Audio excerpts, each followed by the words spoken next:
arriving there, and I'm not talking about El Dorado, that's just a myth. But in 2018, a groundbreaking study showed that up to 1 million people probably inhabited the Amazon, between 1250 and 1500 CE. Can you imagine that? Working alongside local indigenous people, researchers from the University of Florida found several mounds in the Amazon. Besides these mounds, they also discovered interesting ditches and geoglyphs. After mapping all of these recurring mounds, scientists understood that this was a sign of an ancient settlement. They found remnants of carefully designed walls centered around plazas. This could only mean that these ancient cities were big and could host hundreds of thousands of people. These findings brought back the idea that the Amazon could have been home to thriving civilizations way before the Europeans arrived there. But rather than cities drenched in gold, they were simply well-developed agricultural societies.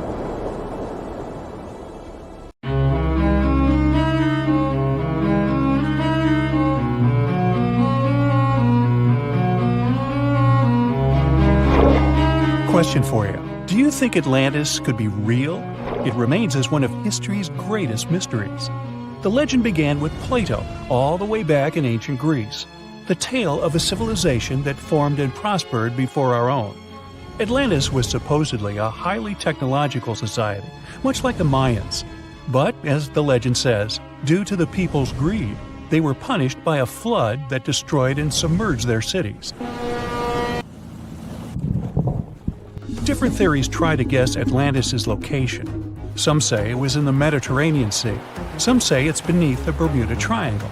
But, as science has shown us, Atlantis may be only an allegory for humankind. Today, you'll discover several amazing underwater cities that you have never heard of. They existed indeed and are not just a myth. We're taking you on an excursion to the underwater city of Baia, which is on the coast of Italy. Known as the Las Vegas of the Roman Empire, Baia was a resort city. The Roman elite traveled there for recreation. Imagine an open-air spa. That was Baia. You can visit the submerged town by scuba diving and get close to that perfectly preserved, magnificent Roman sculpture, a true underwater wonder. You can spot the crumbled temples and buildings through glass-bottom boats. This is a moss-covered museum in Claudio's Nymphaeum. To your left, you can see a collection of classical Greek statues. Swimming down the Via Herculeana, you'll arrive at Villa Aprotio. Villas are Italian-style houses, and here you can admire their original marble floors. Notice the black and white patterns and the astounding shapes they make. Next, you'll arrive at Portus Julius.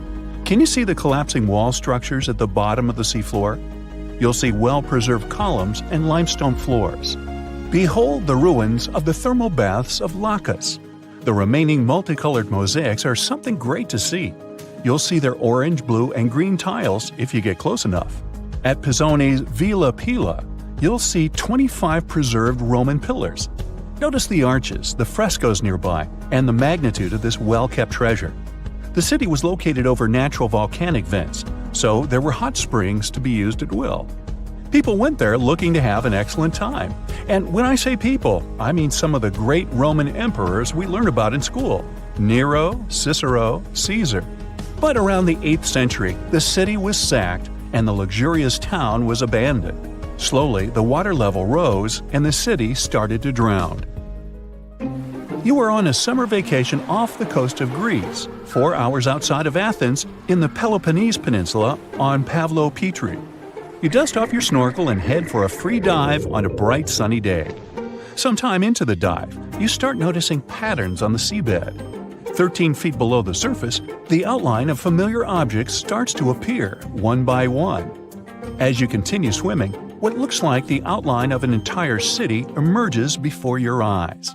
You wonder, how could water have taken the whole city? Rocks are perfectly aligned into what appears to be the foundation of a building. Nicholas Fleming, a British oceanographer on vacation in Greece, was the person that discovered Pavlopetri. He was documenting the seafloor artifacts. The team found the site filled with pots, storage vessels, and tools. A quern stone, for instance, is a tool used for grinding grains and turning them into flour. Multiple amphoras, which were found then, indicate that this settlement dated back to the Bronze Age, 5,500 years ago, when people started living in towns. The settlement is believed to have lasted for over 2,400 years. Pavlopetri is considered today the oldest submerged town yet found, and it's impressive that it wasn't a simple village. It was a vibrant port city with stone-built buildings, a marketplace, streets, and even squares. Let's continue our exploration and find secrets in other underwater cities. You are diving off the coast of the Ryukyu Islands. Pacific waters are far from smooth. There's a strong current pulling you into the deep sea. Suddenly, you see a huge structure thanks to the sunlight shining down on the seabed. At first, it looks like Machu Picchu's ruins across the globe in Peru. As you approach it, you slowly figure out its form. A pyramid-shaped structure, arches, staircases. It's something that could have easily been a palace or castle. Could this also be a sign of human activity? What you just saw is known today as the Yonaguni Monument. It also goes by the name of Japan's Atlantis. The entire monument is about the size of 5 football fields and the height of a 5-story building. Its most surprising feature is its expansive terraces that host large crowd gatherings. Explorers and scientists believe that Yonaguni dates back to 10,000 years ago. But whether it is a man-made structure or a natural formation is still under debate. For Japan's top marine geologist, Professor Masaki Kimura, Yonaguni is the heritage of a lost civilization. Kimura has dived into exploring the ruins over 100 times over the past 10 years. According to him, there are clear signs of human activity down there.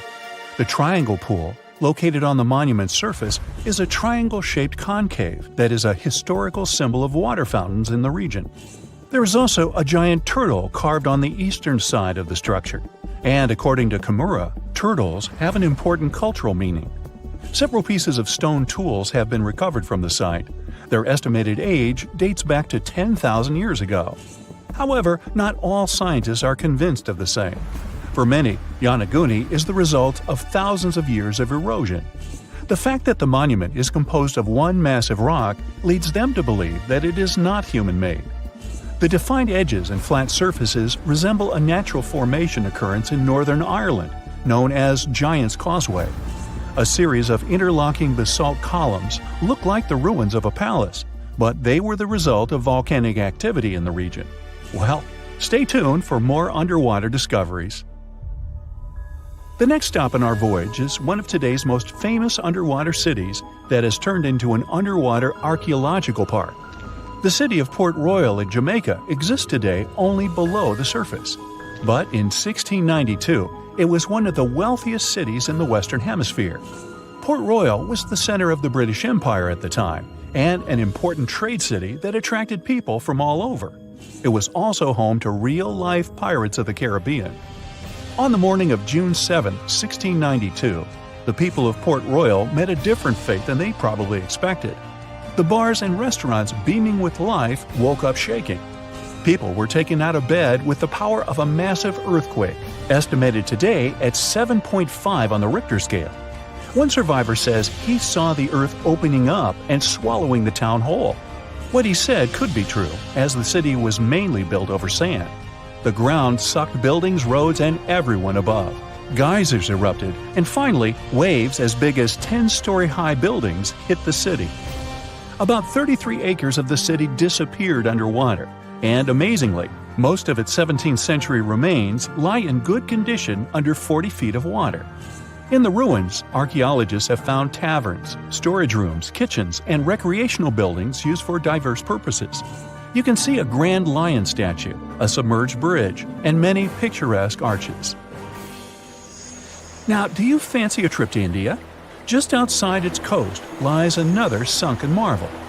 A site known as the Lost City of Cambay is located on the Gulf of a similar name. It remained hidden until 2001, when the National Institute of Ocean Technology did a routine water assessment. With sonar technology, which sends a wave of sound to the bottom of the sea, they found something far beneath the surface. Images showed well-defined geometric shapes spread along a 5-mile stretch. The remains found dated to more than 9,500 years ago, meaning that this civilization was lost at around the end of the Ice Age. Debris recovered from the site included construction material, pottery, beads, sculptures, and even bones. Scientists argue whether these artifacts are indeed from the site, but if they truly are, then the lost city of Cambay would be the oldest civilization in the world. The Azores are 9 islands in the Atlantic Ocean, sitting about a third of the way from Europe to North America. A history textbook will tell you that the Portuguese explorers discovered this beautiful archipelago in the 15th century. Until then, they were uninhabited. The islands still belong to Portugal, so there seems to be no controversy or mystery here, except for the fact that some researchers think the Azores were home to an ancient civilization from thousands of years ago. Others support the idea that the famous Atlantis itself was here. In 2010, archaeologists announced that they found some structures on the islands which looked like they were from the Stone Age. If that's true, it would mean that there was a civilization back then which was advanced enough to travel this far and settle on the remote islands. A special scientific commission studied the matter and concluded that those structures were natural rock formations or had a more modern origin. So the first settlers were supposed to have been the Portuguese. It didn't stop some enthusiastic scientists from further research. They analyzed the DNA of mice from the Azores and found that it had the same genetic characteristics as house mice from Northern Europe. The little rodents couldn't have sailed this far without humans, so it looks like the first people had arrived at the Azores before the Portuguese, and the plot thickens. Dr. Felix Rodriguez, who works at the University of the Azores, is determined to find out exactly when it happened. He's studying the megalithic structures found in the Azores. Similar structures found in Western Europe and the Mediterranean date back to the Neolithic age. According to Dr. Rodriguez, the oldest findings are from 4,200 years ago. It's not clear when civilizations left them.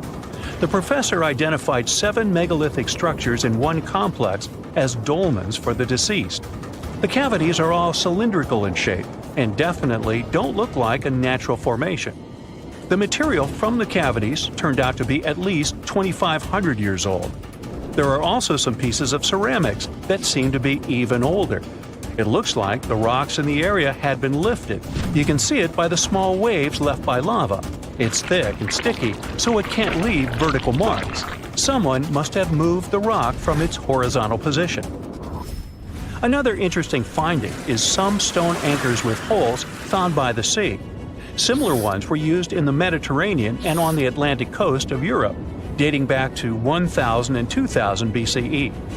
The 15th century Portuguese were advanced sailors and never used stone anchors, only metal ones. The scientists also managed to find a structure built right in the volcanic top. It looks somewhat similar to the ones built in the Mediterranean that are at least 2,000 years old. These structures are called columbariums and were used to store the ashes of the deceased. They also found something resembling an oven next to it, so they could be a part of one complex. There's also a basin in the middle, and it's not the only one on the island. It looks like they had a special meaning to their builders. There are channels around the construction. They connect the 4 basins, and the sun lights each of them at different times of the year. It was all carefully planned, as they were lit the brightest during winter and summer solstices and autumn and spring equinoxes. The water passed through all the basins and went directly into the sea. It could have been a purifying ritual. Now, some people are skeptical about the findings and believe they're all parts of a fortress from the 16th century. Professor Rodriguez is determined to prove it's all much, much older. There must have been some ancient civilization here that could have left because of the volcanoes that go crazy every 50 years. Antonietta Costa, a postdoctoral student at the University of Porto in Portugal, is also sure that the first people came to the Azores in prehistoric times. She has studied standing stones with small openings, explained as cuts for quarrying the stones. Costa believes they are part of a calendar system. She noticed that none of the slits in the rocks were aligned with the cardinal east direction. The slits closest to it are smaller than the ones facing other directions, so it can't be just a coincidence. It also looks like the slits are aligned with the solstices, and that's what makes Costa think it could be a calendar. She also thinks the inscriptions left on slabs of bedrock on the islands are much like those maps that were left on the rocks during the Stone Age in mainland Europe. Another interesting theory about the Azores is that it could have been the location of the famous Atlantis, which was lost under the sea. Since the Azores archipelago is in the middle of an ocean, it could technically be a perfect place for that. A 20th century scholar quoted Plato to prove this theory was right. The Greek philosopher suggested that Atlantis was in between the continents. The coins and sculptures supposedly found in the Azores when the Portuguese just arrived also point that there was someone else present there. And way more recently, in 2013, a sailor found a huge structure looking like a pyramid off the Azores coast. It was most likely a large submarine volcano, but it's much cooler to think it was some big deal in Atlantis, right? Peru has its own mystery. Amid the desert, you can find some eerie marks called the Nasca lines. They're known as geoglyphs and were created more than 2,000 years ago by the people of the Nasca culture. Thanks to a dry climate and strong winds in the desert, most of the Nasca lines have reached our day.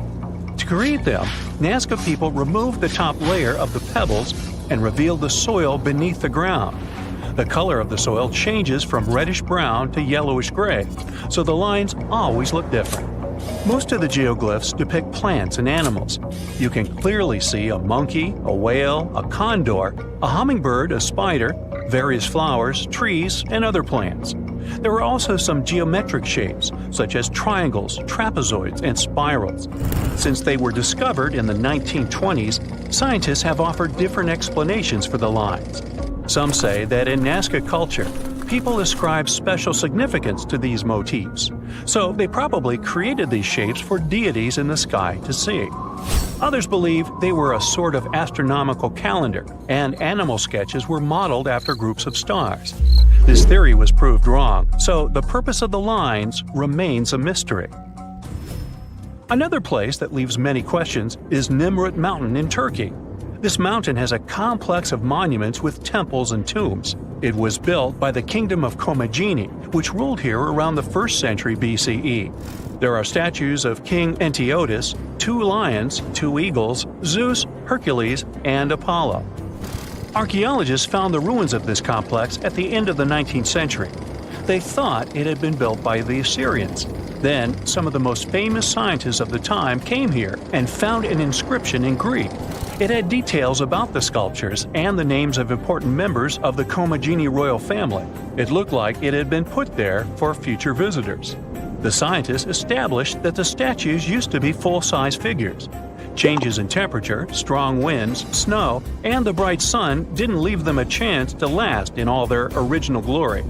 Plus, the complex is in an earthquake zone, so all you can see now is mostly the heads of the statues.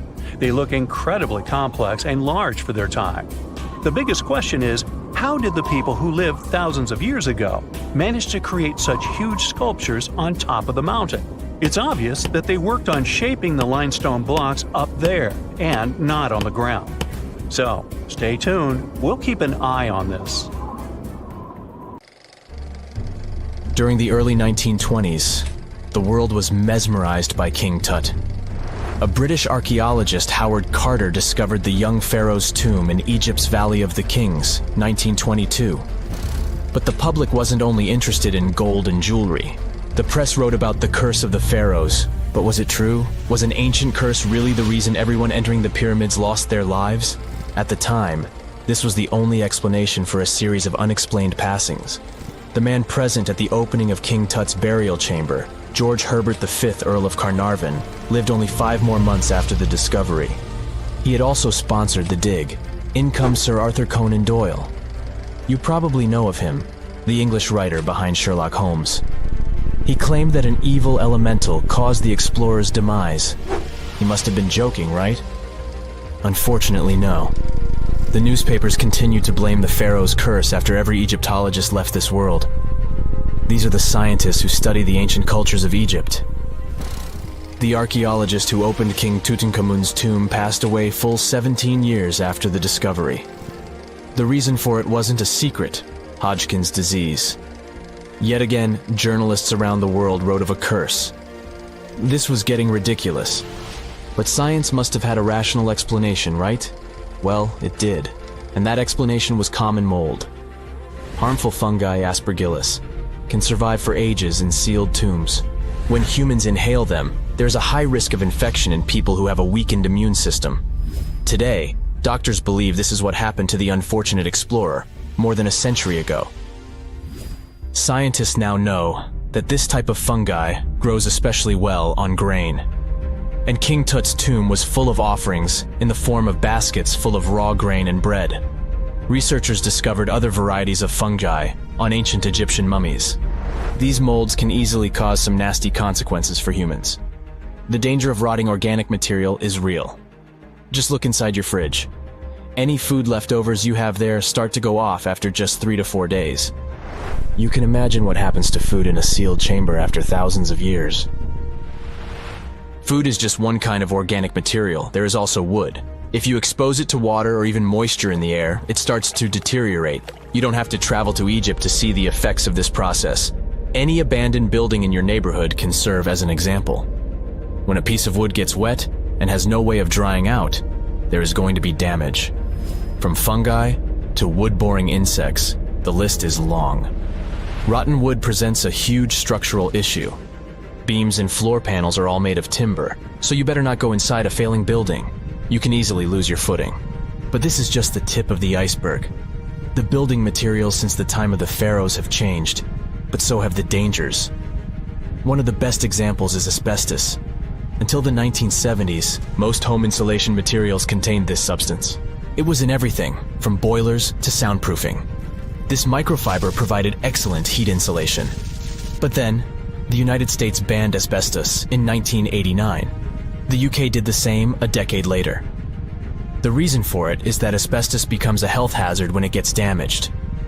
When humans inhale asbestos fibers, they can get seriously sick. Abandoned strictures are full of this material, and there is no one to maintain them. You see the danger now. Another material is also common in old buildings: lead. Ancient Romans used lead piping to channel spring water into their homes. They also cooked in lead vessels, which was probably not the wisest of choices. You see, lead and water don't go well together because of something called corrosion. But this problem isn't ancient. US officials banned lead piping only in 1986. That means that 7% of American households still have lead service lines. And this is not the only source of poisoning. Until the mid-1960s, builders used lead paint to coat woodwork. In abandoned buildings, this lead coating snapped a long time ago. Anyone who touches doors and windows will disturb this lead dust and inhale it. The dust particles are at least visible to an unaided eye. This is not the case for carbon monoxide. This gas has no color, so you can't see it. It has no odor, so you can't smell it. No way to detect a carbon monoxide leak at all. And how does this dangerous gas usually escape? Poor maintenance. Well, abandoned buildings have zero maintenance. 1 second, you could be exploring an old factory, and the next you could feel dizzy with and have a terrible headache. These are just some of the symptoms of CO poisoning, the less severe ones. But what is the source? All it takes is for an old boiler to finally give way after years of neglect. We've reached an important question. What is the main factor in air quality inside a room? If you are thinking the level of oxygen, try again. It turns out that oxygen levels drop by only 0.3% in 8 hours inside an airtight room. This is a room in which doors and windows are sealed with tape, so the decrease is even smaller in normal conditions. Oxygen isn't the main problem. The levels of carbon dioxide rise sharply inside a sealed room. This is the direct result of human breathing. We inhale oxygen and exhale CO2. Think of it as a waste gas. Normally it's only a tiny portion of the air we breathe, 0.04%. But in a sealed room, high levels of carbon dioxide will make you feel drowsy. And that's the last thing you need when inside a dilapidated building. Carbon dioxide will decrease your ability to think clearly. Researchers from Harvard did an interesting study in 2016. They had office workers come in 6 days in a row to complete a problem-solving test. During the week, they gradually raised the carbon dioxide levels in the mock-up office. The results of the same test kept getting worse over time. There are many factors at play, but CO2 levels definitely had an impact on the workers' problem-solving ability. The test took place inside a typical office environment, not inside a crumbling building where visitors must watch their every step. When I say visitors, I really mean trespassers, and trespassing is a criminal offense in the United States. This goes both for private and public property. If you defy the law, you can be fined up to $5,000 or even face lockup time. That should make you think twice before jumping over a fence with a no trespassing sign. But again, you might not be the only one inside. You can never know who else is in the building. Perhaps a person up to no good? It doesn't have to be a person at all. Animals can pose a threat as well. You would be startled if you saw a rat, for example. But the poor animal would be scared as well. It might bite you. The list of diseases rats carry is pretty long. But rodents' teeth can cause other forms of damage. They grow constantly, so the animal has to constantly nibble on something to stop them from overgrowing. If you ever felt peckish at 1 a.m., you know the feeling. Electric cables are high on the rodents' menu. Abandoned buildings have plenty of those. Old wiring is dangerous on its own. Structures erected before 1984 often used wires made out of aluminum. Today, copper is the standard because an aluminum wire is 55 times more likely to catch on fire than a copper one. Flipping a switch in a rundown building can cost you your life. Be on alert for telltale signs that something is wrong. Lights that flicker, sparks from sockets, and the smell of smoke. And yeah, don't count on an earth cable to protect you from electrocution. Ground cables became standard only in the 1960s. Do you remember 2011? Well, play along with me. A diver is set to go deep into the waters of the Musi River, located in the heart of an Indonesian island. He is one among many who have been getting unbelievable artifacts from the bottom of the river. Little by little, divers and fishers discover a long-lost Sumatran civilization. Known as the Island of Gold, the kingdom of Srivijaya was most likely the closest to a real-life El Dorado there has ever been. However, it disappeared late in the 13th century, and until recently, researchers didn't even know the exact location of the kingdom. Picture a civilization built on a river, a true water world. According to the archaeologists that have been studying Srivijaya, houses, markets, and places of worship were built on wooden piles above the level of the water. Citizens moved around like modern-day Venetians in simple boats. Srivijaya was known to be a rich and important kingdom. It existed from the 7th to the 11th century CE. It was part of the Silk Road, and anyone traveling from east to west had to pass through the city. Their kings were smart and gained control of the Malacca Strait, which allowed the town to have total control over trading routes in the region. If anything, they sure were honoring the town's name. Srivijaya translates from Sanskrit into prosperous victor, or simply glorious. The kingdom was an important commercial outpost of ancient times. It was strategically located among the most influential commercial routes of the ancient world, which means its citizens became extremely rich. Ancient wealthy societies used to overly display their gold and precious metals. They would often use these metals as offerings to their deities, or they would use them to forge large statues and to make jewelry for kings and queens and decorations for their palaces. Srivijaya wasn't different. Local Indonesian divers who have been exploring the half-mile of the Musi River near the city of Palembang have found some evidence. So far, they've discovered a life-size statue of Buddha, jewelry studded with precious gems, temple bells, mirrors, golden jugs, and other items. No official archaeological excavations have been done in the area, so these artifacts are the first items of the Srivijaya Empire ever found. Sean Kinsley, a British maritime archaeologist who has reported on these discoveries, says he is truly surprised. For long, people have been speculating about the true wealth of Srivijaya, and it seems that the rumors have been confirmed. We're starting from ground zero, he says. We don't know what clothes the people of Srivijaya wore, what their tastes were, what kinds of ceramics they like to eat off. Even though this discovery has brought excitement to the scientific community, there is a downside. Divers and fishers sell the retrieved artifacts at the International Antiquities Market before archaeologists can take a look at them. Researchers could try to buy some items, but they're sold for millions of dollars worldwide. Most of the information we know about this El Dorado of the East was learned from merchant accounts of the city. These descriptions say Srivijaya was a kingdom of human-eating snakes and multilingual parrots. That's weird.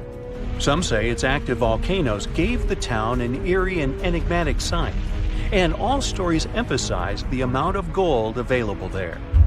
Travel reports were a common way to describe cities in ancient times. In case you didn't know, this is how the legend of El Dorado originally began. As European explorers began their excavations in South American lands back in the 1500s, the word got out that an Amazonian civilization used to paint their leader in gold as an offering to higher powers. The legend of El Hombre Dorado, also known as the Golden Man, began to quickly spread around Europe. It turned out that it was only a ceremonial piece of pre-Columbian civilization. It had nothing to do with the land of infinite gold. Now, no one knows what brought about the decline of the Srivijaya Empire. Some speculate that its active volcanoes could have swallowed it, or maybe wooden houses built above the river eventually sank. Maybe if divers keep retrieving lost items from the bottom of the river, archaeologists will be able to figure out what happened to the city. It seems to be quite common in the history of the world.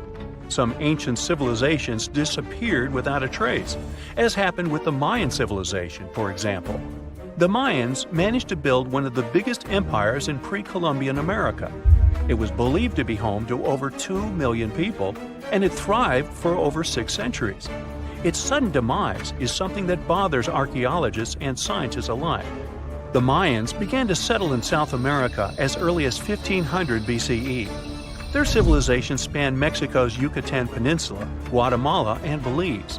They are believed to have built around 40 cities at the height of their empire. They also developed a complex hieroglyph system that has been studied since it was discovered by modern scientists. The Mayans were keen engineers, astronomers, and farmers. They were post-nomadic people that settled in vast areas of farmland where they could grow corn and other types of vegetables.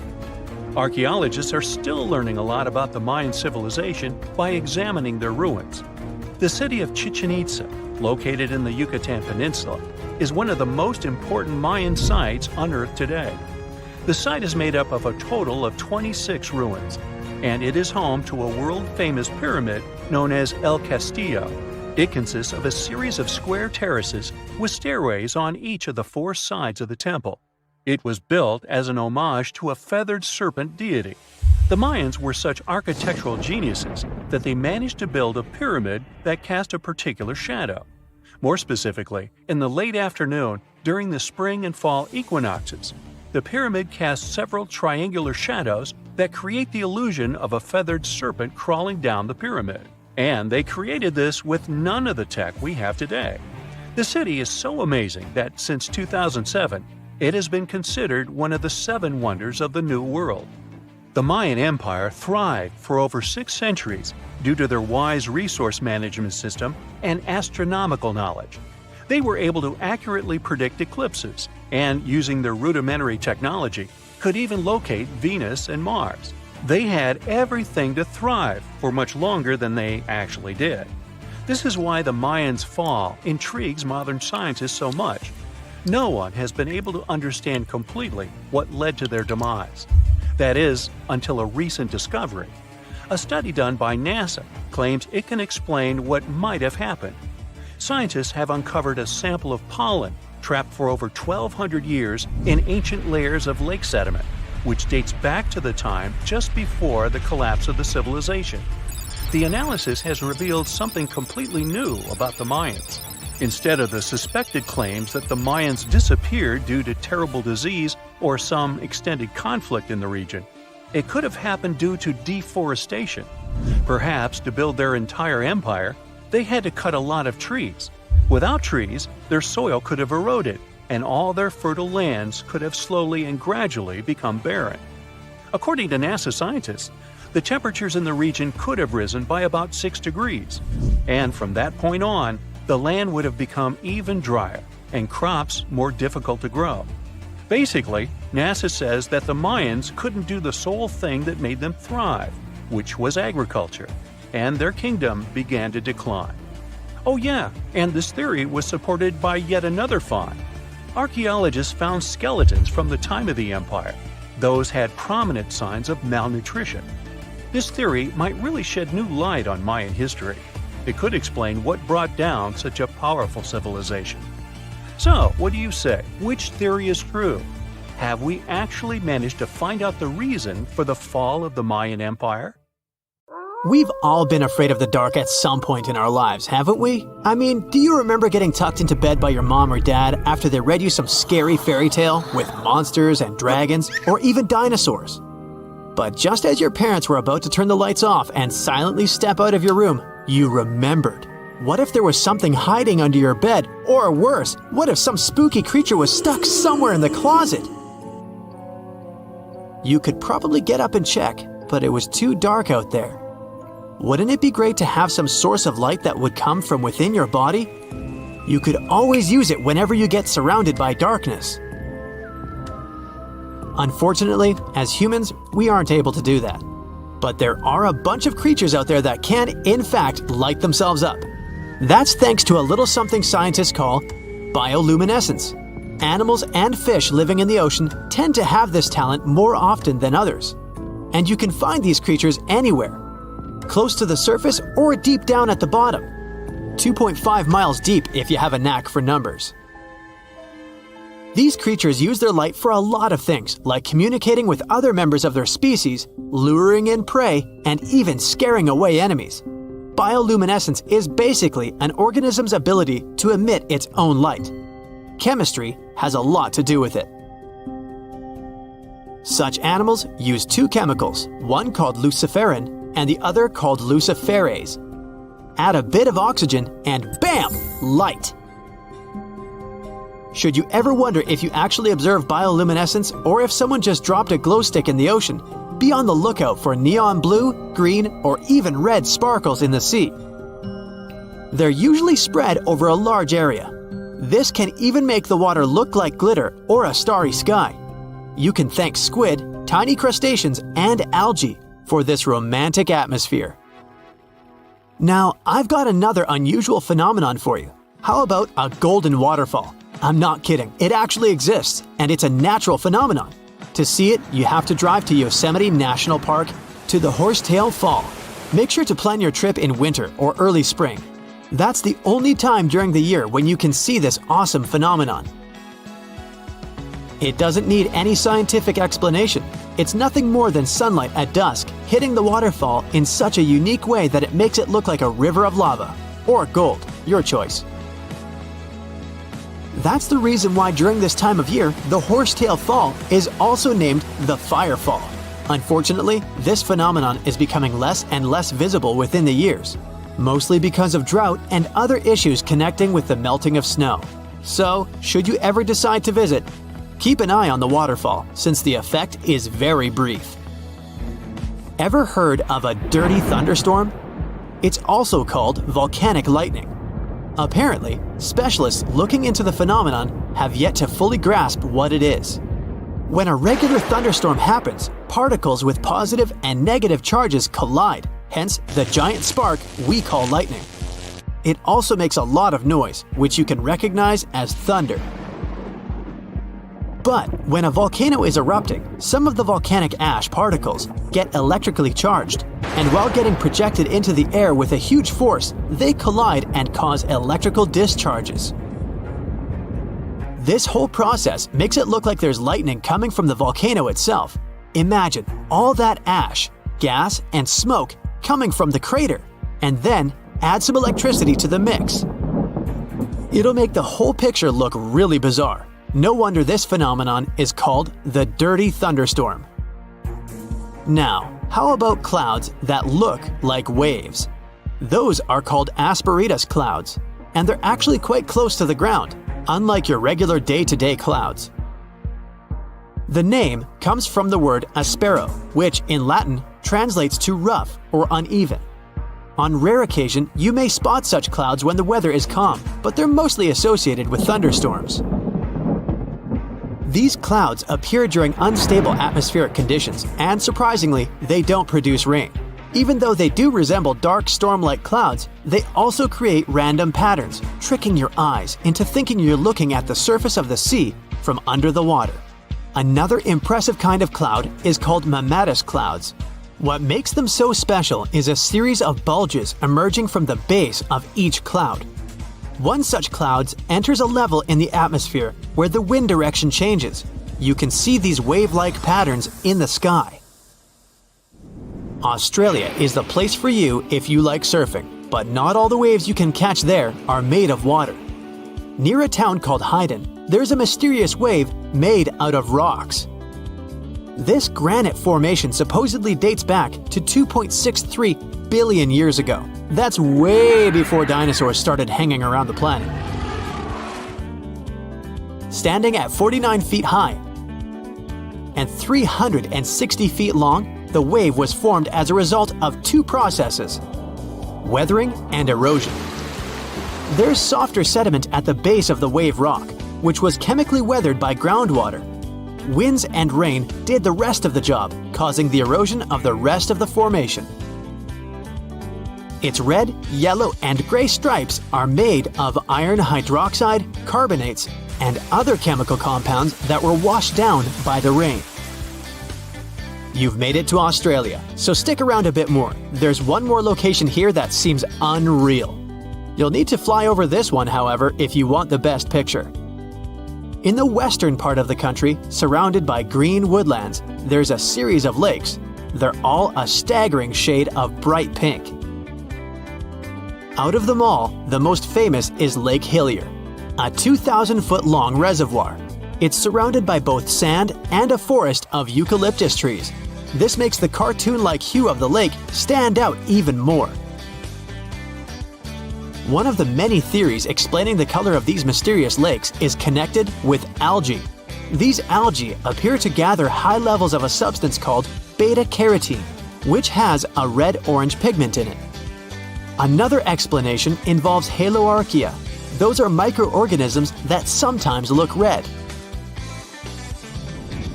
Even if you don't enjoy flying, the lakes are great for taking a swim. They're not toxic, even though they have loads of salt in them. This means you'll be able to stay afloat easily, and the water won't damage your swimsuit. During winter up north in Canada, a bizarre phenomenon happens at Lake Abraham in Alberta. Underneath the frozen surface, you can spot some weird objects that look like frozen jellyfish. It's definitely not the case, as these creepy formations are just frozen methane bubbles. Those are pockets of gas that were trapped underwater and got stuck there after the lake had frozen. They appear when leaves and grass fall into the water and bacteria digest them. This process transforms them into methane. This phenomenon is as beautiful and strange as it is dangerous. The pockets of methane can easily become highly flammable. When the temperatures rise during the spring, the ice melts and these bubbles start popping and fizzing. It's a spectacular sight to observe. Picture a lake filled with soda. Remember not to bring any source of fire. It can be very dangerous for visitors. You can check out these types of lakes all across Canada's Banff National Park. Nature often tends to make its own music. Just listen to the sound of crickets at night, or the soothing noise of a waterfall. But in Bucks County, Pennsylvania, there's a strange geological phenomenon which takes nature soundtracks to a completely different level. These are called the ringing rocks, and scientists still can't explain their unusual behavior. If you strike these rocks with a heavy object, like a hammer or another rock, the stones will make a ringing sound, as if they were hollow, but they're not.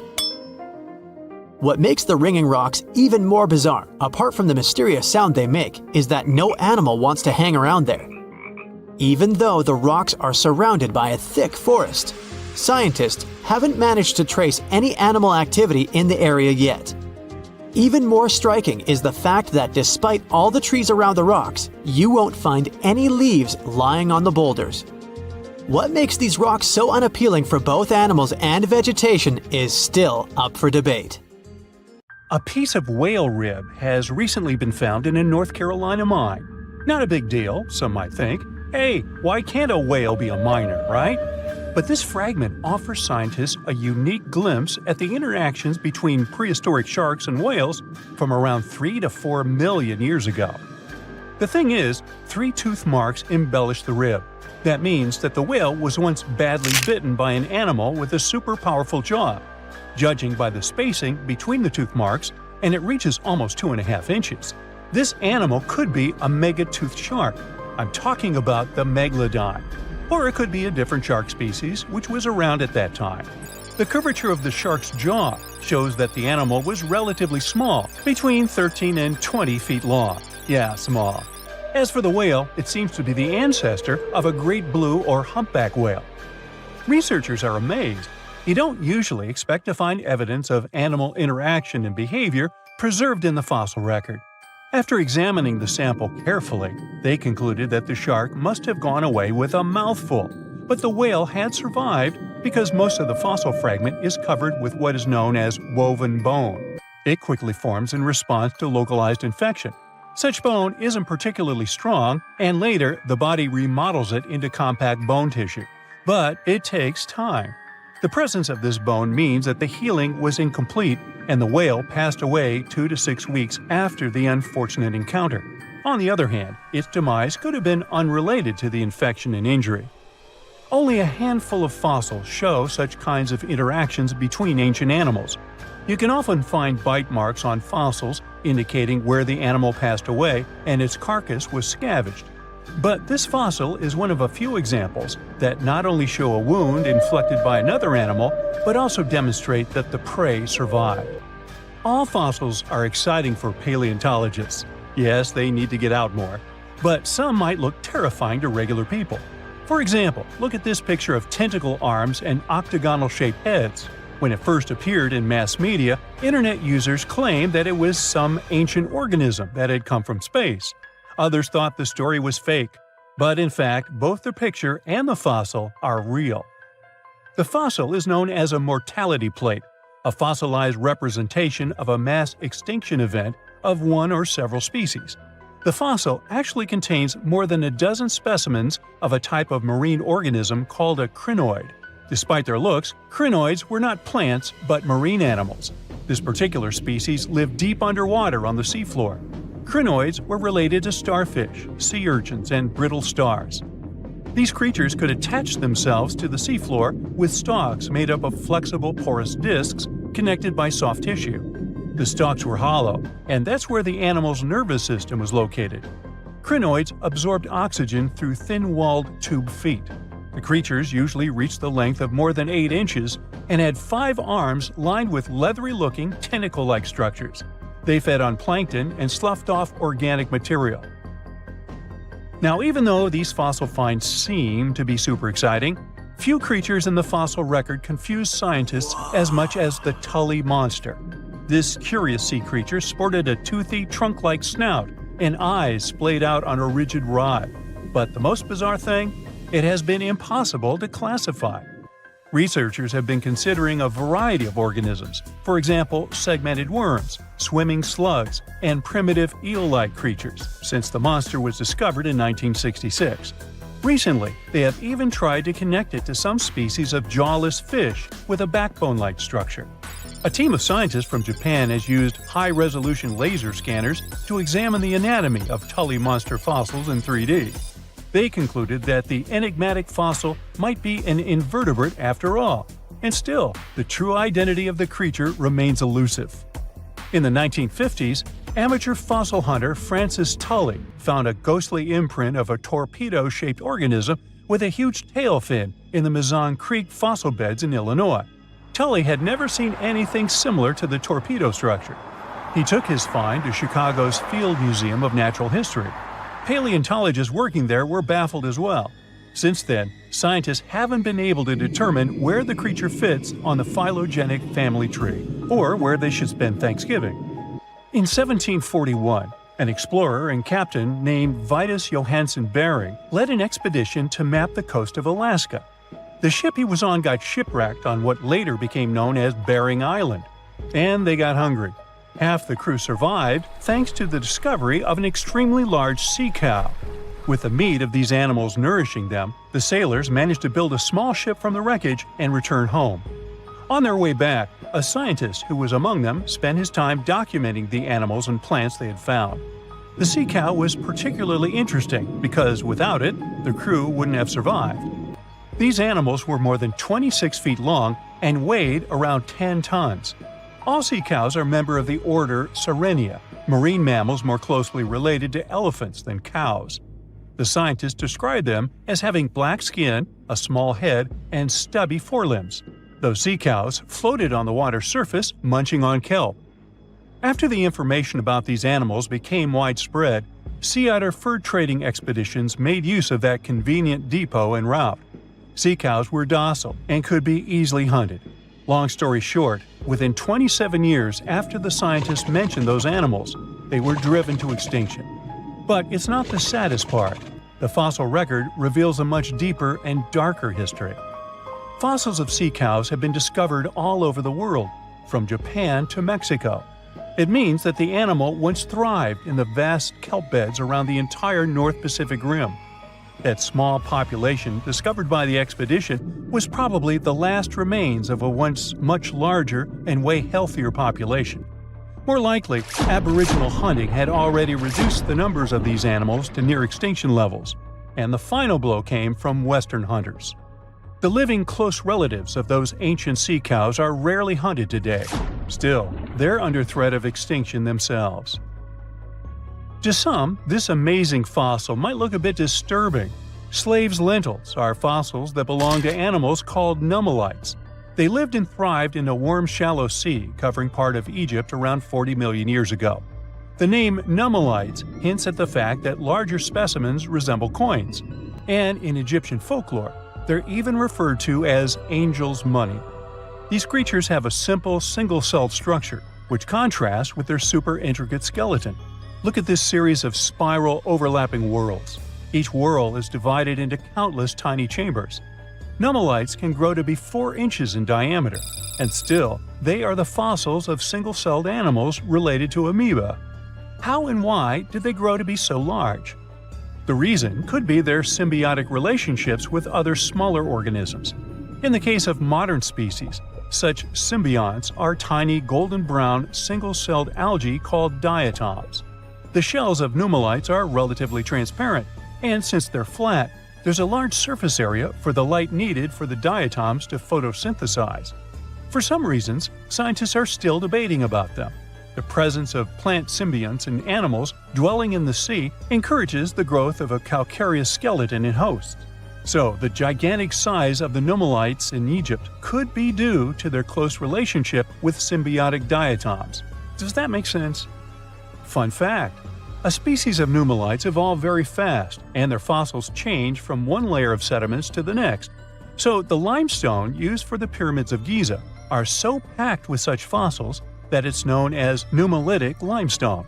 This limestone also contains 2 kinds of Nummulites, the smaller slave's lentils and the larger angel's money. But those are not different species, but rather different stages in the life cycle of a single species. Hey there, curious history buffs! Have you heard the legend of the ancient race of giants of Nevada? Yes, I'm talking about actual giants that allegedly lived thousands of years ago. Now I know what you're thinking. Giants, really? Well, archaeological finds add fuel to this debate too.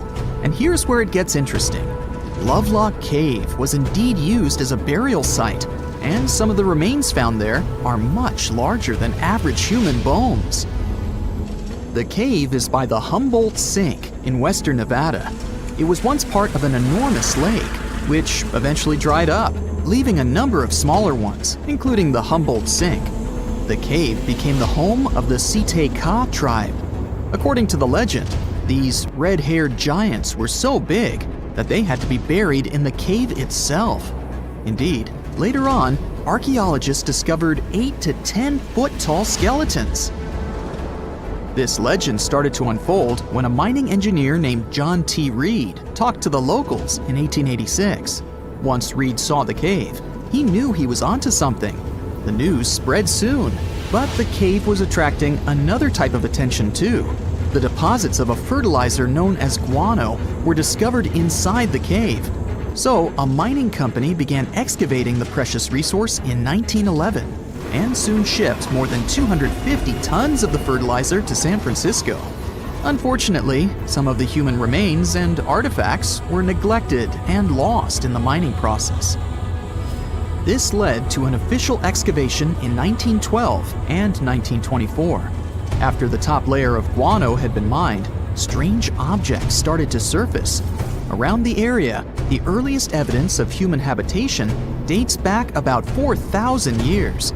The Lovelock culture lasted for some 3,000 years, and they left us with 10,000 stunning artifacts. The pits in the cave were like a series of time capsules hidden at different depths. Archaeologists determined the age of each pit by its depth. It turns out that many different groups used the cave for storage over a really long time, and the things they stored there give us a really cool glimpse into their cultures. It's like a giant ancient storage unit full of hidden treasures. What have the researchers found besides the giant bones, you might ask? Some other bodies were mummified using a method similar to the one applied by ancient Egyptians. These remains also had something in common with the bodies discovered as far south as Lake Titicaca. Both mummies had some red hair. Yet, there are scientists who believe this reddish hue is the result of the interaction with the environment in which the bodies stayed. So, while the story of the red-haired giants may be a wild and intriguing tale, not everyone is convinced. Some experts believe that the bones found in Lovelock Cave are simply the remains of prehistoric animals, like mammoths or sloths. But others insist that there's something more to the story. Other relics, such as finely crafted baskets and exquisite duck decoys made from tule fibers, were also found there. In any case, this cave is worth the attention it gets. By the way, you can still visit this cave today and see the pits of different depths with your own eyes. But let me tell you one thing. It's in a hot, dry, and isolated place. Archaeologists have made another discovery that seems to be straight out of a legend. They think they found the palace of the one and only Odysseus, who was the legendary Greek king of Ithaca and the hero of Homer's epic poem. Move over, Indiana Jones. We've got some real-life adventure happening here from around 1300 BCE. Apparently, this is the only palace mentioned in Homer's epic poems that hasn't been found. The excavations have been made on the Ionian Islands, and the view from the ruins found on the island of Ithaca are exactly as described in the Odyssey, says the professor who led the excavation team.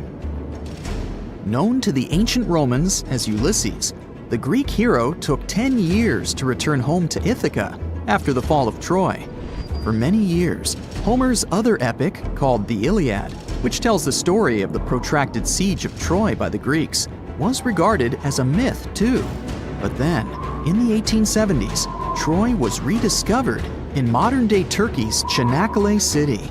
So, if they found Troy, who's to say they couldn't find Odysseus' home? The researchers were following Homer's words as a roadmap. The excavation site has a building complex with 2 levels. It has important finds, such as storerooms and workshops, a complicated drainage system, and fragments of pottery. It also has a well from the 8th century BCE, which is around the time when Odysseus is believed to have been the king. Yet, not everyone is convinced that the team has actually discovered the home of Odysseus. A British researcher named Robert Biddlestone insists that Homer's description of ancient Ithaca isn't very similar to the island that now has its name, and that Odysseus' kingdom was actually on the Isle of Cephalonia. However, Italian archaeologist Adriano La Regina might have a more realistic approach to this debate. He says that whether this find has a connection to Ulysses or not, what's more important is the discovery of this royal palace. Once upon a time, in a land far away, the Klamath Indians spread a legend about the creation of Crater Lake. Okay, maybe this land is not that far away, and it still exists. You can find it in south central Oregon, in the western United States. Anyway, the legend has it that this lake was formed in a vicious battle between two volcanoes, Mount Mazama and Mount Shasta. Then the spirits of Earth and the sky, which are Lao, who ruled the below world, and Skell, the chief of the above world, joined the fight. It turned into a geological drama. During the battle, darkness veiled the land. The fight was over when Mount Mazama collapsed and sent Lao back into the underworld. Then the rain filled the pit and created a lake in the place where the mountain had once stood. Flash forward to our time.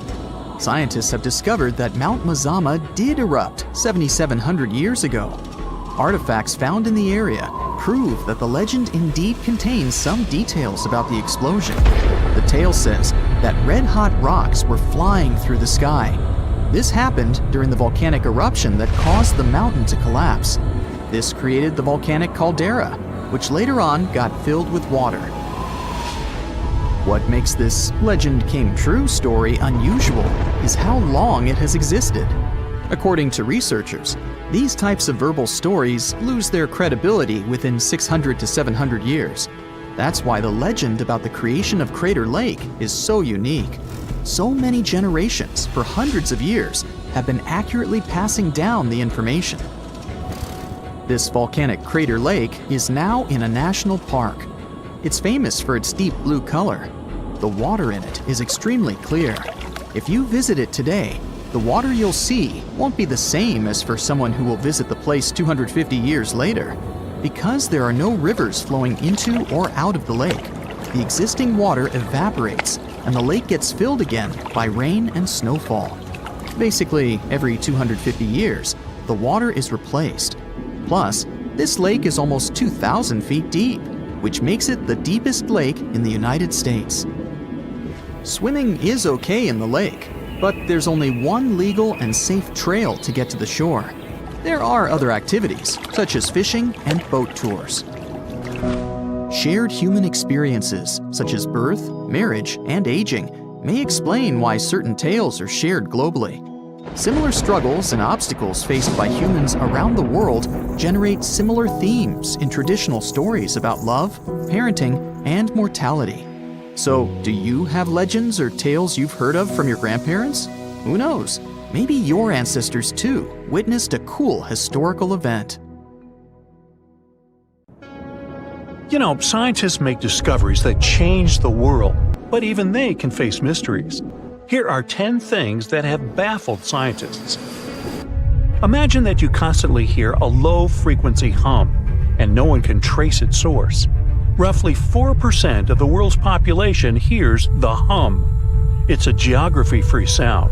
I mean, people all around the world hear it, so the name varies from Tao's hum to Auckland hum, depending on the region where it gets generated. The sound is just on the threshold of human hearing. People hear it less when they're outside, and it gets louder indoors, especially at night. What's even scarier is that you cannot unhear it once you've heard it. Some folks say it started in London around the time of Charles Dickens, who wrote A Christmas Carol, and the low-frequency sound actually comes from the humbug. Or not. Actually, the earliest cases were recorded in Bristol, UK, dating back to the mid-1970s. Scientists have various theories about where the hum comes from and why only some people can hear it, yet they don't have a clear answer. It could occur when ocean waves move along the ocean floor. They shake the Earth when they collide with continental shelves. Or this might be happening because of volcanic eruptions and earthquakes. Oh, and how about ultra-low frequency radio signals used to communicate with submarines or even 5G? Upsweep is another type of unidentified sound. It was discovered in 1991 in the Pacific Ocean. The sound is high enough to be recorded throughout the ocean. Scientists theorize that the sound could be related to underwater volcanic activity. Interestingly, the volume of the sound has been diminishing compared to its volume when it was first discovered, yet it still can be detected. Plus, it's seasonal. It reaches its highest volume in spring and fall. Is it related to seasonal changes? No one really knows for sure. The next mysterious thing is a cone-shaped monument found in the Sea of Galilee in Israel. This monument was discovered accidentally by sonar scanning in 2003, but the findings were published only in 2013. The monument weighs 60,000 tons. It was once submerged by rising waters. Archaeologists say the monument is enigmatic because they can't figure out where it's from. They don't know what it's connected to or its function, so this big and unusual thing remains a mystery. Now let's move to Göbekli Tepe, Turkey. This place offers you one of the most archaeologically significant sites in the world. Why is it important?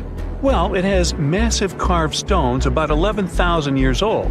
To put it in perspective, they're 6,000 years older than Stonehenge. Ancient people placed these stones before they began farming or crafting metal tools or pottery. So the existence of this place goes against the chronology of civilization we're familiar with, where people farmed first and built second. Apparently, it wasn't like that. In any case, a good question is, what was the purpose of this site? Was it built to worship some spirits?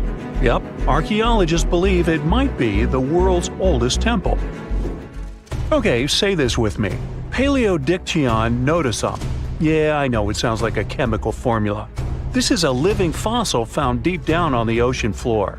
A creature makes these hexagonal burrows, that for sure. Yet scientists can't identify the artist.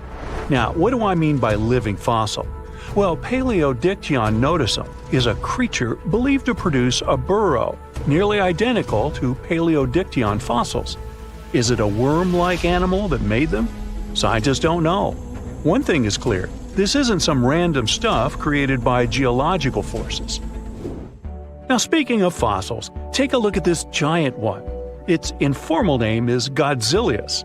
It was discovered in 2011 by an amateur paleontologist. This is a scientist who studies the history of life on Earth by analyzing fossil records. Anyway, back to Godzilius. It's almost 7 feet in length and 9 feet tall if you were to measure it upright. This fossil is 450 million years old, coming from the time when Cincinnati was underwater. It might be a fossilized algae mat, but some scientists have different opinions. This is a massive tunnel found in South America. The tunnel is at least 8,000 to 10,000 years old. At first, researchers discovered a couple of colossal burrows. They were enormous and neatly constructed. Geologists were amazed, saying they had never seen such structures before.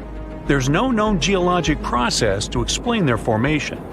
I mean, researchers have known about the burrows since the 1930s, but back then they believed that these tunnels were just some sort of archaeological construction, until they discovered huge claw marks on the walls and ceiling.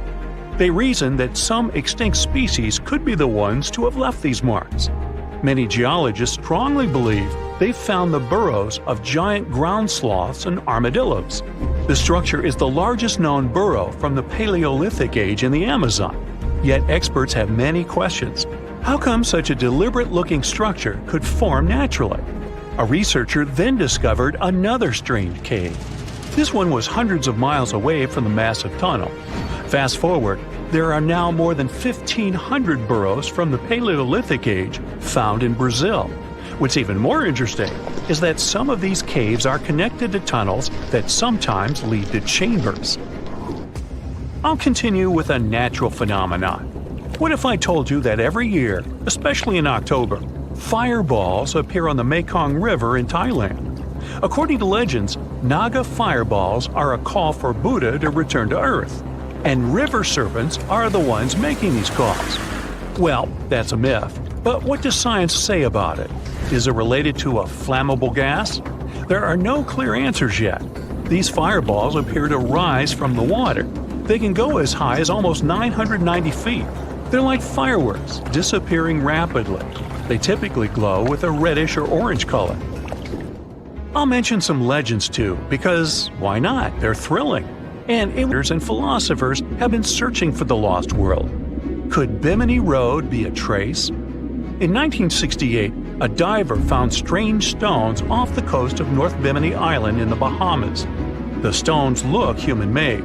It's like they were evenly spaced out and laid in an orderly row. It baffled scientists, but not for long. Carbon dating analysis of the blocks revealed that geological forces created the road naturally.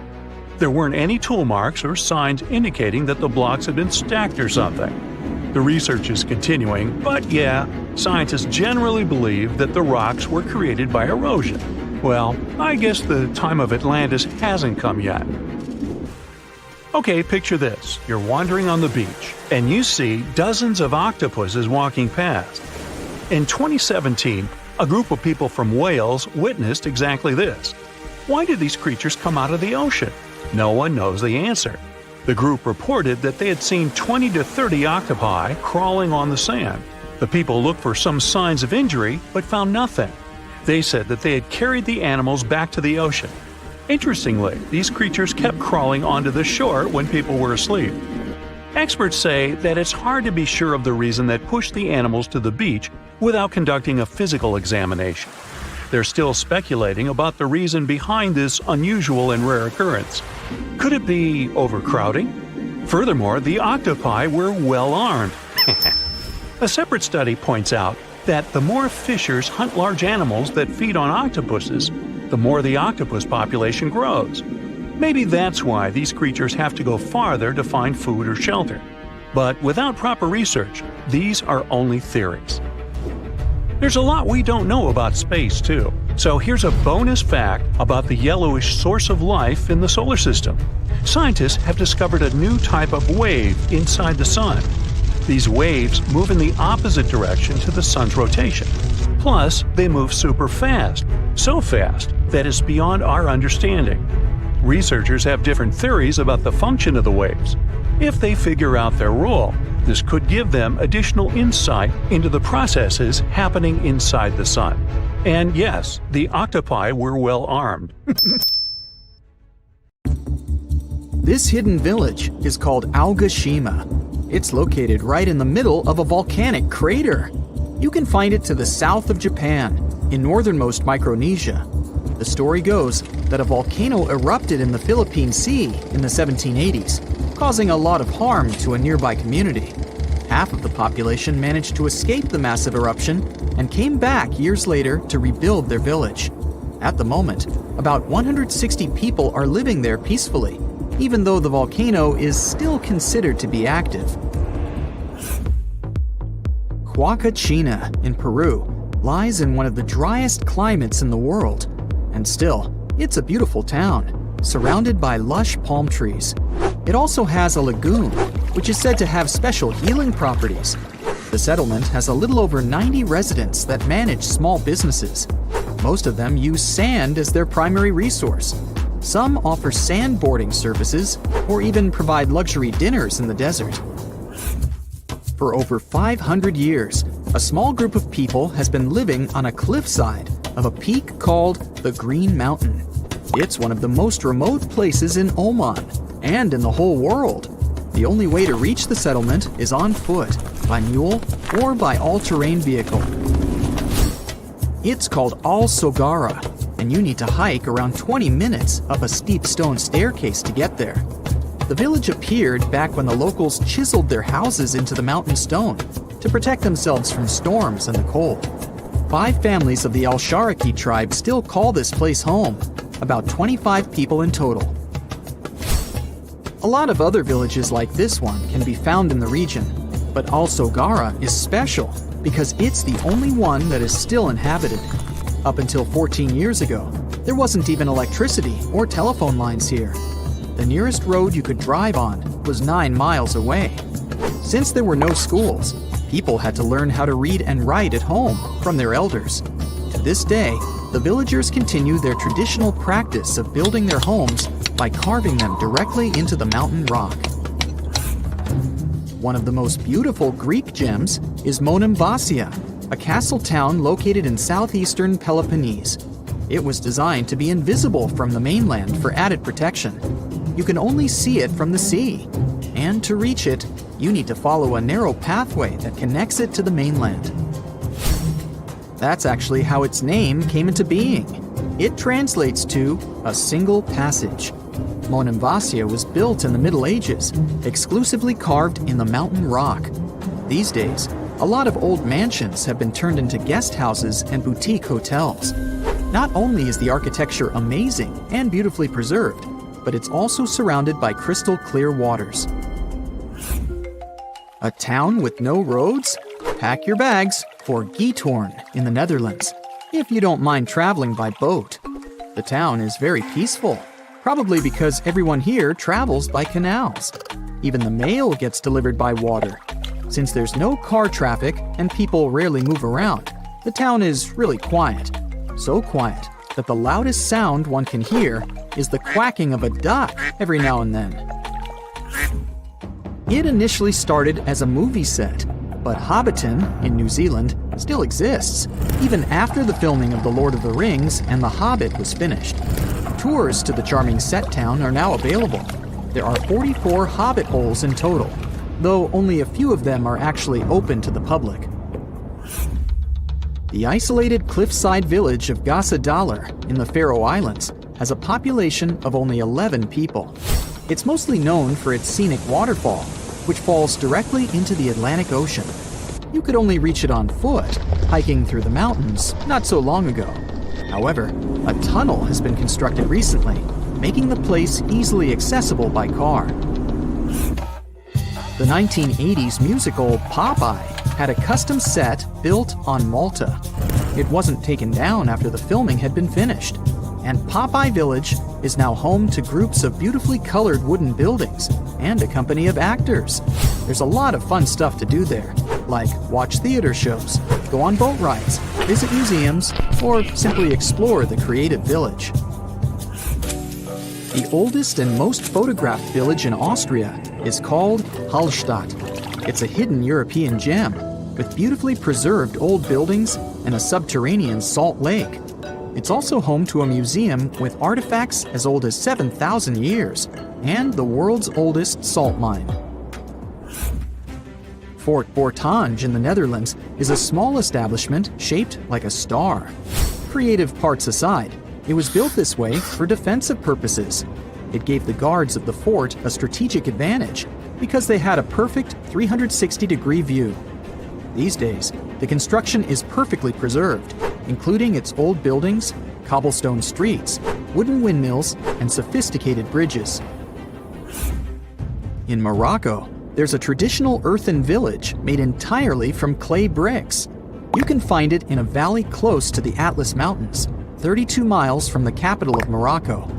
Merchants who followed the trans-Saharan trade route went through this town, carrying spices and gold. As the trade route became less and less popular, many of these fortresses were abandoned and are now preserved relics. It's one of the best places for skiing in the world, but it's still hidden from the public. No wonder the locals call it the secret side of the valley. Located in Austria, the tiny village of Varth has only a couple hundred inhabitants. Not only is it the snowiest village on Earth, but it also has access to one of the biggest ski slopes in the world. Its popularity increased a bit in 2013 when the construction of a high-speed road was completed nearby.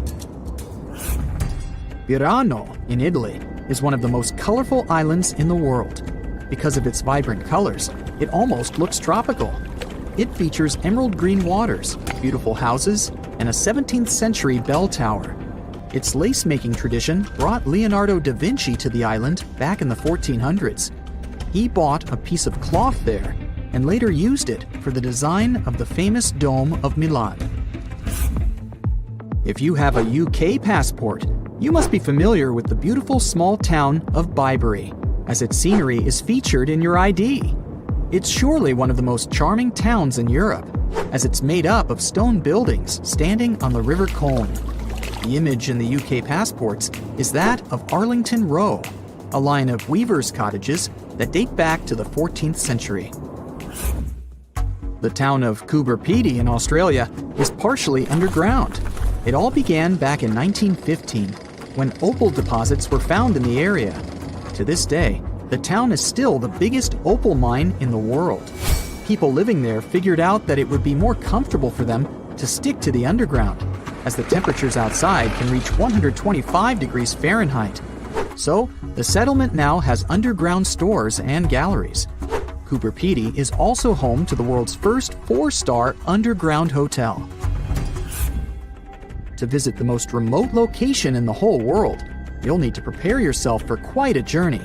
If you're traveling from the United States, for example, the easiest route is a 15-hour-long flight to Cape Town, South Africa, followed by a 6-day boat ride. Only after that will you reach Tristan da Cunha.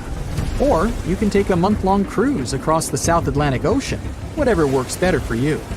Planning in advance is a must, since there are only 9 boat trips to the island yearly. The island itself is just 7 miles long. Sitting right in the middle of the South Atlantic Ocean, it covers a mere 37.8 square miles. The 300 residents are all farmers. They have the internet, but it's really slow. As for a phone network or a local newspaper, neither is available. The inhabitants of the island speak a dialect of English that is used by the smallest number of people in the world. Before we get into the reason why and how there are pyramids all around the world, let's talk about some of the examples.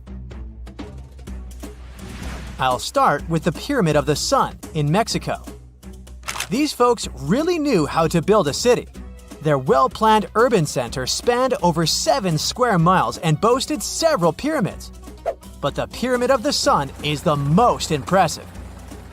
This giant pyramid was built way back in 100 CE and is one of the biggest structures of its kind in the whole Western Hemisphere.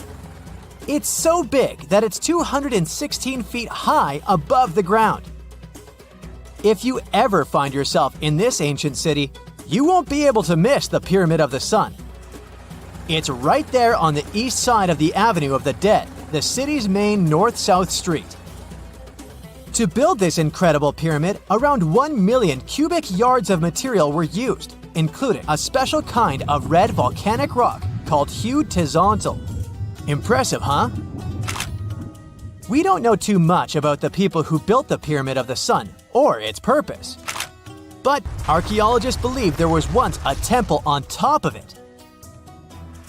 When explorers went below the pyramid in the 1970s, they found a bunch of cool tunnels and chambers. In 2011, they even found a secret stash of clay pots, obsidian pieces, animal bones, human figurines, and a mask. Who knows what other secrets the pyramid is hiding? If you decide to see this one, you must climb the pyramid using the 248 uneven steps on the west side. Watch your step.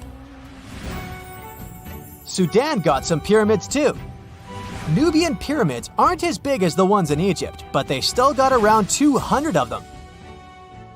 These ancient pyramids have been home to the tombs of the pharaohs of the Meroitic kingdom for almost 1,000 years, who ruled Egypt from Nubia to the Mediterranean Sea.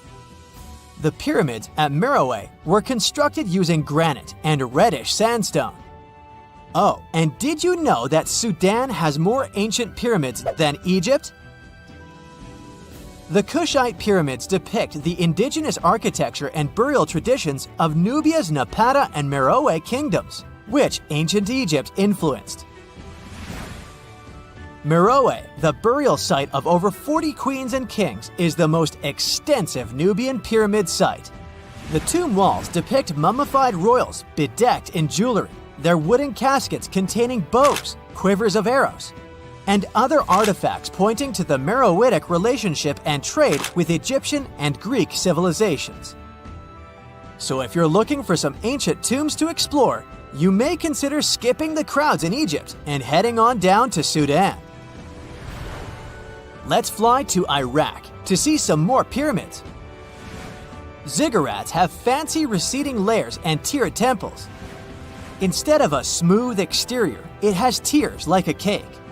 Perfect for all the important work and rituals that went on inside. You can find these towering structures scattered throughout Iraq and Iran, and they're a real testament to the power and skills of the people who built them. One of the biggest and most impressive ziggurats is the ziggurat at Ur. It's basically a giant rectangular pyramid that stands a whopping 70 to 100 feet tall, with 3 levels of terraces and a temple on top. Can you imagine how many baked bricks it took to build that thing? Try 720,000 for just the lower portion. This particular ziggurat was built for Sumerian king Ur-Nammu. Similar to other ones, this pyramid has been around for thousands of years, so it got a little rough around the edges. Thankfully, the Babylonian king Nebuchadnezzar II and some archaeologists came to the rescue in the 6th and 20th centuries respectively, and now you can find this near Talil Air Base. The ziggurat at Ur was built in 2100 BCE by King Ur-Nammu for the moon deity Nana. It was the tallest building in the city, and you could see it from miles around. It was like the medieval cathedral spire of its day. People would come here to bring their agricultural surplus and get their food allotments and seek spiritual nourishment. Sadly, the Nana temple at the top of the ziggurat didn't survive, but we do have some blue glazed bricks that may have been part of its decoration. The lower parts of the ziggurat are pretty amazing though. The architects even included holes in the temple's baked exterior to let the water evaporate from its core. Since we explored some of the pyramids on our planet, let's take a broader perspective. They can be found in many parts of the world. Egypt has over 100 pyramids, double that number in Sudan, and dozens of others are scattered in the Middle East and China. The Americas have the most pyramids in total, with more pyramids than the rest of the world combined. These pyramids are located in Mexico, Guatemala, Honduras, and El Salvador. Time to know more about the evolution of pyramids through history. The oldest pyramid is in Egypt. This pyramid was a step pyramid, which was created by placing one layer of stone on top of another.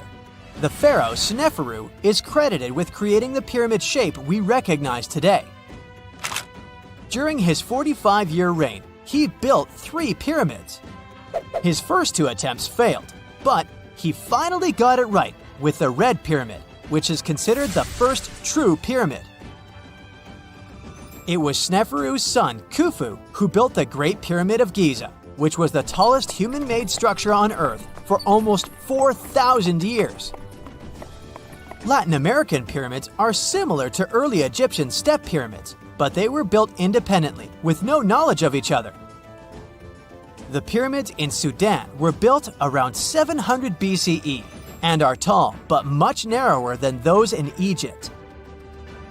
How in the world did all these civilizations build these things without even texting each other? After all, the Aztecs, Mayans, and ancient Egyptians were about as different as possible. But despite their cultural differences, they all seem to agree on one thing. Pyramids were pretty cool. Step pyramids are all around the world because they were the most feasible and stable way to build large and tall structures without access to lighter building materials like wood and metal. The triangular form with a square base is the best way to build a sturdy structure, and having a cube structure would require more material for less height.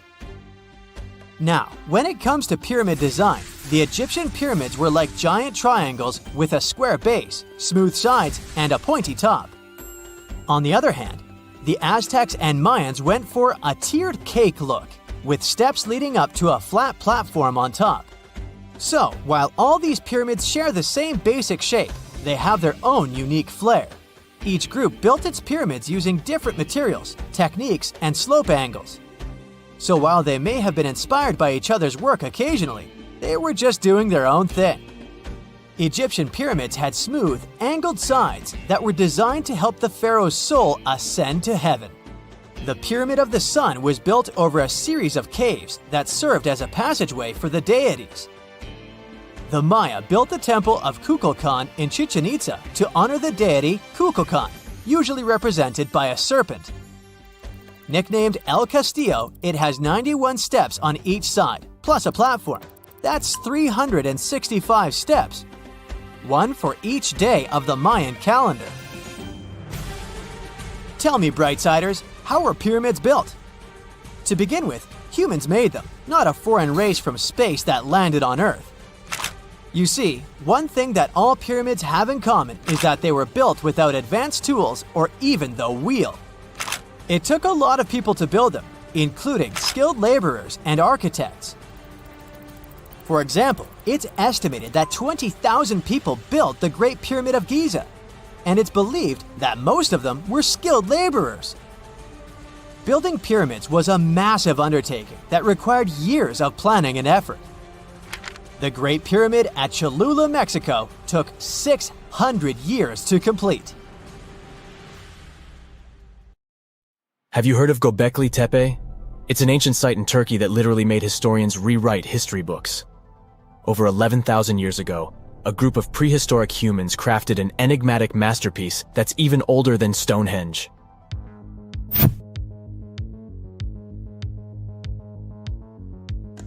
Before its discovery, archaeologists believed that people didn't know about iron and weren't good at making pottery. They were sure that settled life only emerged with the need for agriculture. But Göbekli Tepe changed this belief.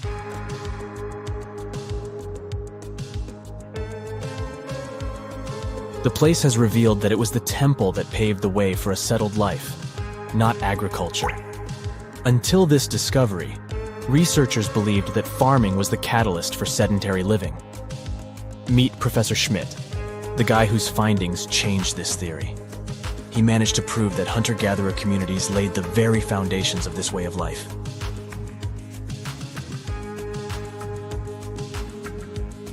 Back in the 1960s, other archaeologists visited the area, but they totally missed the mark.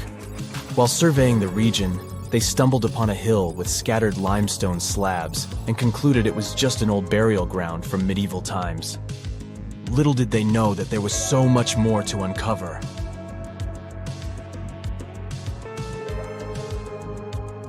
In 1994, Schmidt embarked on his own survey of prehistoric sites in the area. Surprise! He instantly realized he had discovered something truly extraordinary.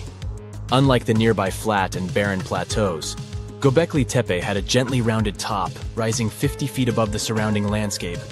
Funny enough, the translation of this place's name is Potbelly Hill. Schmidt was sure only humans could have made something like this.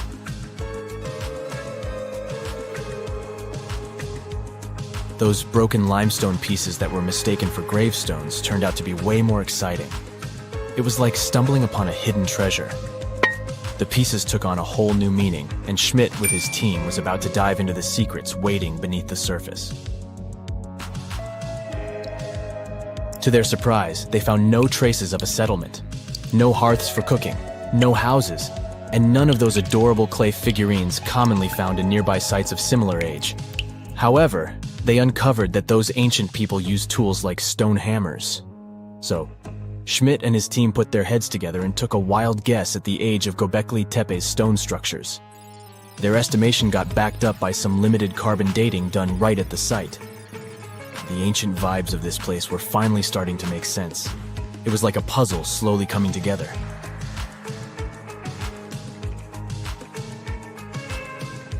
You may think that back then, people didn't have special tools to create something as cool as Göbekli Tepe.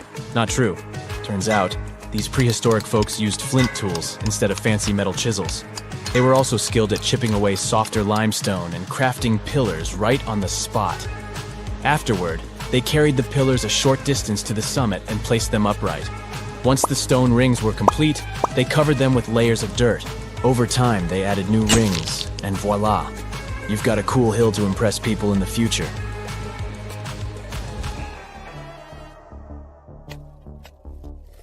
During their first year of excavation, the team went through 15,000 pieces of animal bones from wild creatures. These people didn't have pet animals or grow their own food. They hunted wild animals for their meals. But things were about to change, because the place had everything they needed to start farming. Scientists say they had wild sheep and wild grains that could be domesticated. And guess what? Just 20 miles away, geneticists found evidence of the world's oldest domesticated strains of wheat at a prehistoric village.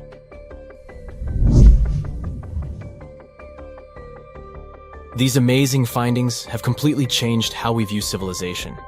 In the past, Experts believe that people needed to learn how to farm and settle in one place before they could build temples and develop complex societies. But guess what? Schmidt's research flips that idea on its head. He claims that the incredible effort put into constructing these astonishing structures actually set the stage for the development of advanced societies. It means that societal and cultural changes happened before agriculture. Schmidt has this fascinating hypothesis about Göbekli Tepe. He thinks it could have been a special burial site where people left their loved ones. And here's the twist. The burial site was adorned with fancy statues and symbols representing deities from the spiritual realm. The idea that Göbekli Tepe could have served as a sacred place adds another layer of complexity to the whole story. While the site's true purpose may remain elusive, Schmidt's insights invite us to consider the profound interplay between life and the afterlife, and the deep reverence ancient hunter-gatherer societies may have had for their departed ancestors. Now let's talk about the stars of the show, the mesmerizing T-shaped columns that dominate Göbekli Tepe. These mysterious structures range from 10 to 20 feet tall and most likely represent stylized human figures. But one figure stands out from the rest, the three-dimensional lion relief. This depiction really fires up our imagination. Why? Because it hints at the possibility that lions roamed Anatolia during the Neolithic period.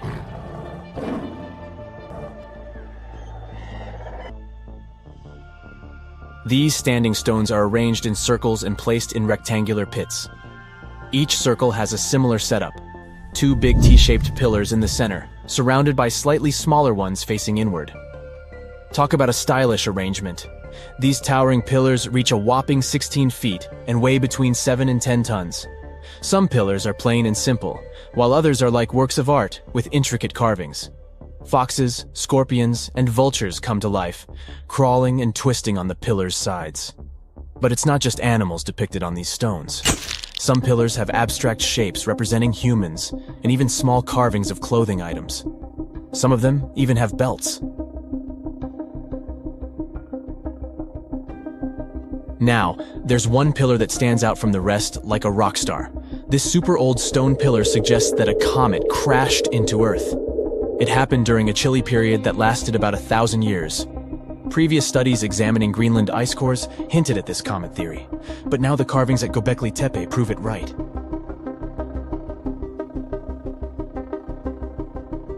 The carvings on the pillars are like a historical comic strip. They even show a headless human figure. Researchers fed the images into a computer and discovered their connections to constellations, indicating that this temple might have been an ancient observatory. It's like our ancestors were trying to document this cataclysmic event in their own unique way. Archaeologists have been excavating and researching Göbekli Tepe since the mid-1990s, peeling back layers of history and providing us with a deeper understanding of the intricate relationship between various elements. They have no plans to stop the whole process for another 150 years. Who knows what else they'll find? You see, Göbekli Tepe has been labeled purely as a ritual site with no signs of domestic activities. We were led to believe that the absence of water meant it couldn't support semi-sedentary communities. But scientists believe it's time to shake things up and approach Göbekli Tepe with fresh eyes. It's time to question what we believed before and use new evidence and different ways of thinking. Like, there might have been a group of people living in the area who didn't stay in one place all the time. They moved around a bit but still had their own civilization, living in the area semi-sedentarily. Göbekli Tepe is not just home to a single temple, but an astounding collection of over 20 ancient structures. As archaeologists delve into the depths of this wonder, they are unraveling its unique layout, featuring two prominent focal points at the heart of each establishment, complemented by smaller structures and dividing walls. What's even crazier is that in this area, there are over 200 obelisks, which are narrow tapering monuments. Now here's something. Baltic amber is one of the most common resins found in the world. The reason for this is that due to the vast forests of pine, their numerous deposits are so common, they provide wonderful treasures from long ago. Ants are especially common in the Baltic amber, which comes from pine trees. Its resin is rich in sugar, so the ants often live amongst the trees, close to the easy source of food. One block found in East Germany has preserved one ant that is estimated to be about 48 million years old. Think of the birthday cake. But what makes this find interesting is another animal inside the amber. It's a mite, notorious hunters in the insect world, capable of traveling at great speed. These guys quickly latch onto their hosts, sucking them dry. They're also capable of destroying entire hives in one go. And within this piece of amber, the amber provides a display of their final struggle. In Southeast Asia, feathers belonging to something unique have been found from 80 million years ago. They were captured in resin during the Cretaceous period, a peak time for dinosaurs. The many feathers inside are from the Coelurosaur. It looks like a dinosaur, but this animal is more related to birds. Other feathers like this have been found in resin. They belong to avian and other non-flying dinosaurs. The discoveries have helped reimagine what dinosaurs actually look like. Still, dinosaurs may have had feathers instead of being completely bald. Of course, for most of them, the feathers weren't used for flying, but they helped the dinos stay warm. However, the feathers weren't all that was found, and a part of the Coelurosaur's tail is also preserved. Still, it's so small and ancient that its DNA hasn't survived to map their entire genome. The enclosed tail is also very delicate, and it can't be removed from its protective amber shell. But although these findings can only be observed, they've still provided a great insight in the evolution of birds. But how does amber preserve things so effectively, even at the initial stages? The trees produce the resin to protect any small gaps in the bark against feeding insects. Its antiseptic nature and lack of water content ensures it doesn't degrade for a long time. This also makes it more resilient as it petrifies over long periods, eventually becoming a fossil. Some of the oldest amber ever found was from the Triassic period, showing how long it can last. The pieces from Italy are about 230 million years old. And inside one of these ancient droplets holds the oldest arthropod ever recorded. This mite found inside has provided a broader understanding to their evolution. Today, they're known to mainly annoy gardeners by feeding on the petals of flowering plants.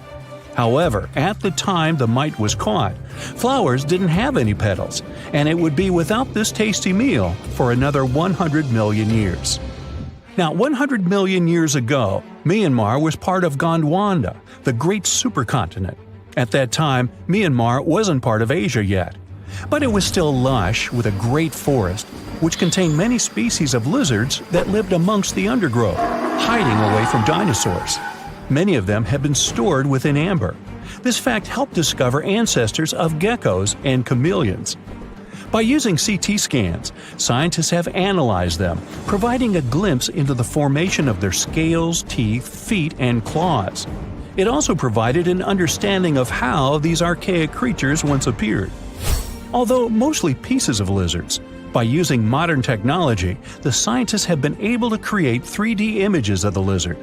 These images can reveal how those guys appeared in their full form. The images show that they still retain some of their exact features to this day, like the chameleon's sticky pads used for climbing. A salamander fossil from around 20 million years ago is one of the most intact specimens ever found in amber. Details of its final moments show that it had been attacked before getting stuck in the resin. However, what's confusing about this find from the Miocene era is that the amber was found in the Caribbean, but it came from a tree that's closer related to those from East Africa. The lizard also has ancestry from the same area. Finds like this have opened a whole new understanding about how these small lizards migrated. It's expected that they would have ridden fallen logs, which took them across the seas to new homelands, not only to the Caribbean, but to all continents except for Antarctica. Nobody goes there, it's too cold. In the Dominican Republic, you can find some of the rarest of all ambers. This Dominican amber came from neotropical forests from around 20 million years ago. Many of the trees that made the resin are now extinct. The amber is almost completely see-through and can come in an array of beautiful colors. The most common colors are red, yellow, and even blue, and are easily mistaken for gemstones. One was found with a flea caught in it, dating to when the forest was at its peak and the mammalian variety thrived. Fleas were likely common at the time, and this flea in particular had recently fed on a mammal before getting stuck. However, something more intriguing was found within the flea. While scientists checked what mammal DNA was within the flea, they found that it was carrying an ancient bacterial blight. These blights have been constant throughout Earth's history, dramatically decreasing populations of animals and plants. This now extinct blight in the amber helped scientists determine how much the bacteria have evolved and how it spread. Now, most remnants of insects inside amber aren't much more than the exoskeleton bodies. But with some found in Myanmar, they were so well preserved that even the color of the insects is still intact. Colors in nature appear in three different ways. The first is bioluminescence, that's produced by a chemical reaction within a living organism. The second is about pigments, where the color appears in an animal or a plant tissue. The third is called structural coloration, and the production of colors here is explained by microscopic surfaces fine enough to react with the light. The rare insects in amber were found in the form of structural coloration, but only at specific wavelengths. It all explains the very intense colors rarely found. 99 million years later, these bugs can still show their vibrant colors – blue, purple, and green. Some of them appear so different in color and shape that they almost look like they're from another world. Which of course they are, a very old one.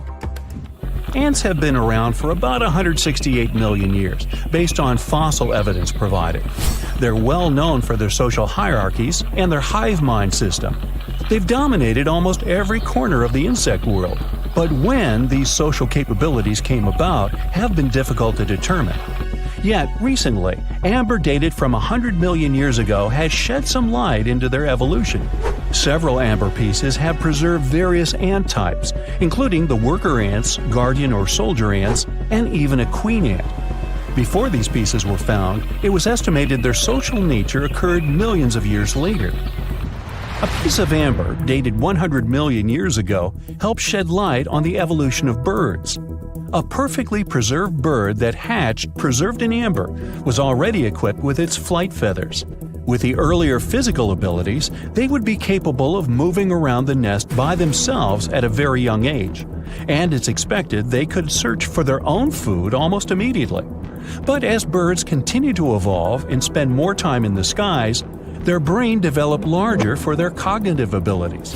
After hatching, their early development was then more focused on the brain, and the chicks slowly became more reliant on their parents over time. In Spain, a massive treasure trove of amber and other fossils has been found. Inside, there were remnants of an entire ecosystem that existed 110 million years ago. A bunch of individual fossils were found. The vast collection includes many types of insects, mollusks, arachnids, plants, 50 different dinosaur bone fragments, feathers, and hair from mammals, and a McDonald's burger wrapper. Nah, just kidding. With the abundance of findings, it's helped researchers understand the ancient terrestrial ecosystem that once existed. With loads of specific details of the environment, they've reconstructed the swamp. This way, it's now possible to experience what it was like in the world of dinosaurs. If someone finally invents time travel and you hop on a trip to the past, you won't recognize many of the things you know and love today. The Statue of Liberty and the Egyptian pyramids, some basic gadgets like the remote control and your laptop, and even the corn you have for lunch have all changed beyond recognition. When the pyramids were originally built in ancient Egypt and Giza and other places, they didn't look sandy brown at all. All of them were covered with white limestone. If you had seen them under the hot African sun, you'd have to look away. That's how smooth and shiny they were. Builders used around 6 million tons of this material for the Great Pyramid of Giza alone. It's the largest one you can still see on your trip to Egypt. The local rules were quite a thrifty crowd, and they reused some of the casing stones for other construction projects. A massive earthquake in the 14th century has also loosened some of the stones, so you won't see a lot of limestone, but some of it is still there, on top of the pyramid of Khafre in Giza. It looks like it has a second peak on top of the first. In ancient times, all pyramids used to have capstones called pyramidions, covered in a mix of gold and silver. Most of them have been lost over the centuries, but you can still see a few of them at museums. They show images of Egyptian deities. The pyramids were probably modeled after a sacred pointed stone, the benben. It represented the rays of the sun.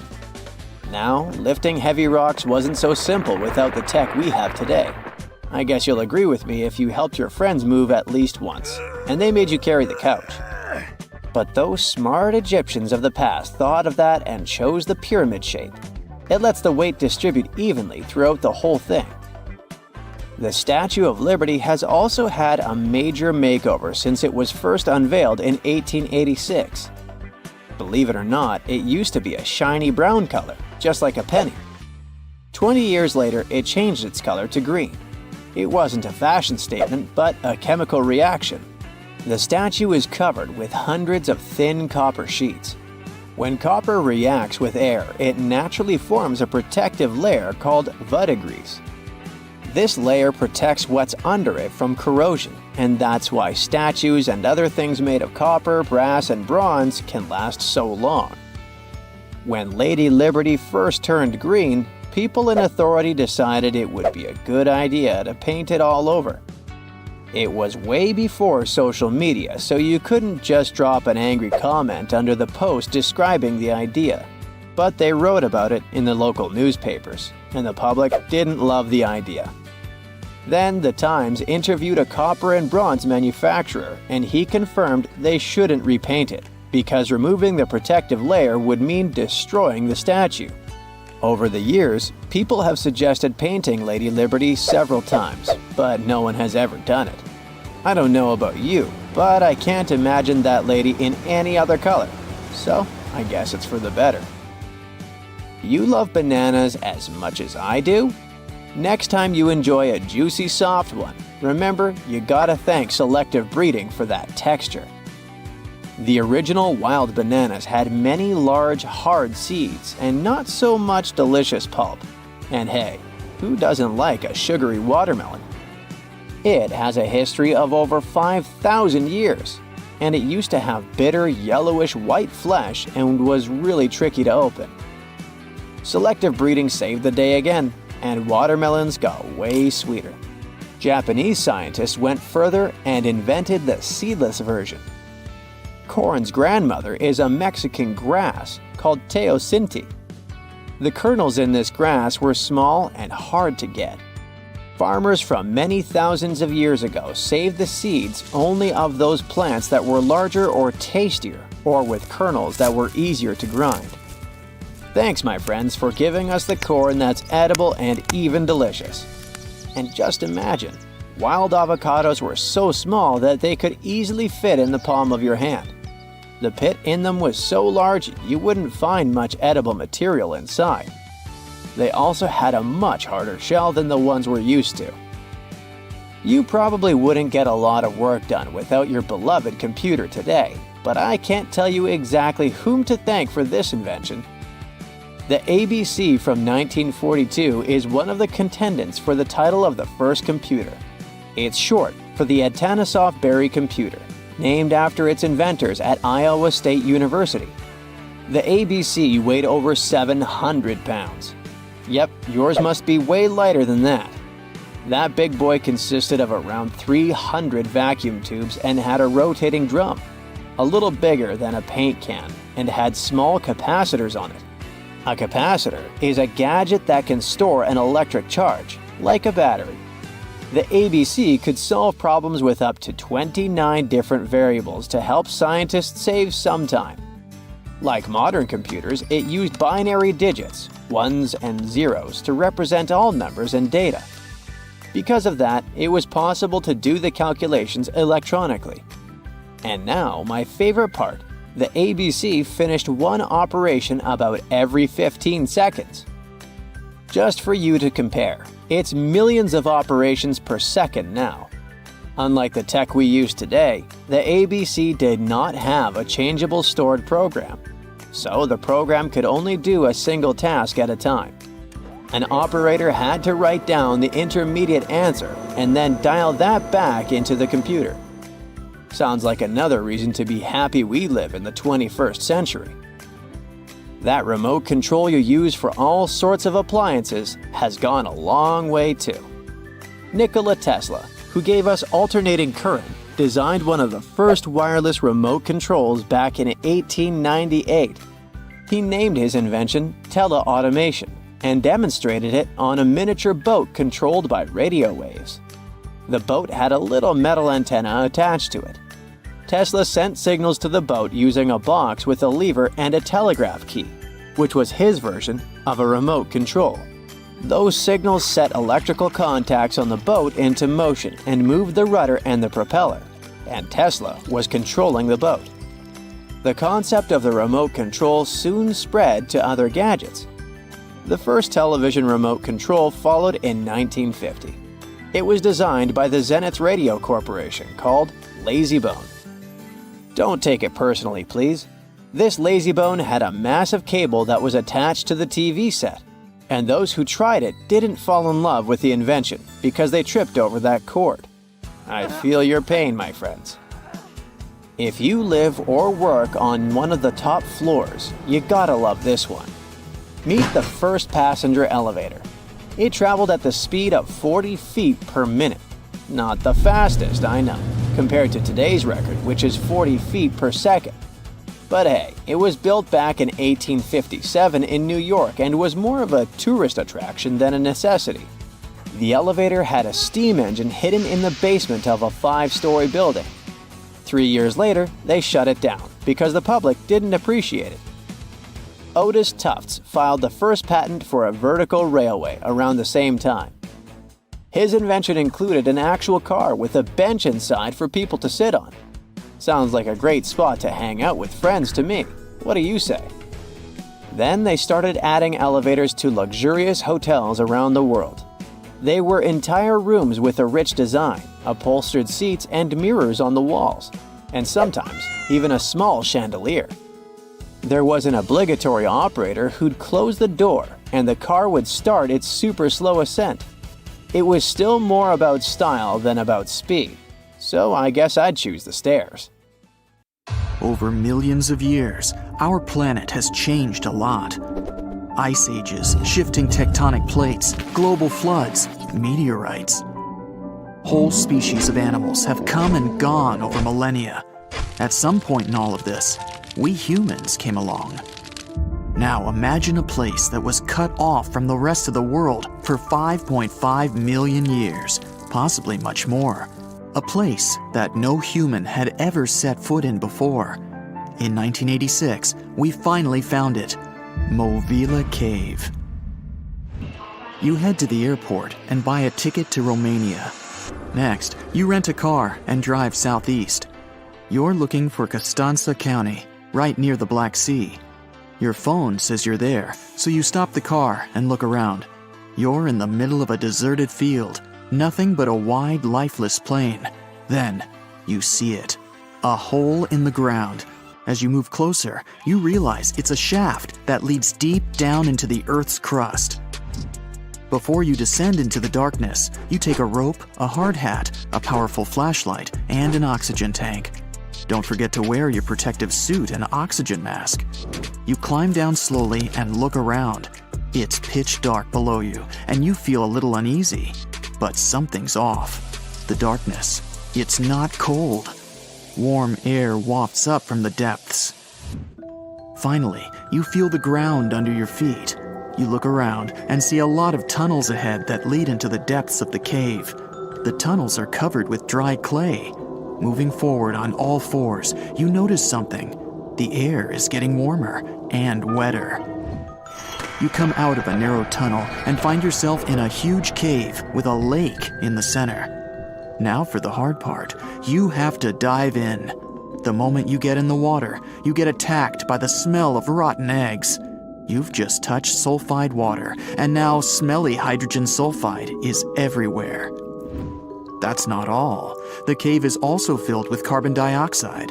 Normal fresh air on the surface is about 20% oxygen, but here it's only 10%. Not enough for us to survive without our trusty oxygen tank. Still, all those other gases give you a nasty headache. You turn on your flashlight to full power and dive under. Somehow, you need to swim through these narrow underwater rifts. There are a lot of them. It looks like an underwater maze. You're a little worried, but your O2 tank is still pretty full.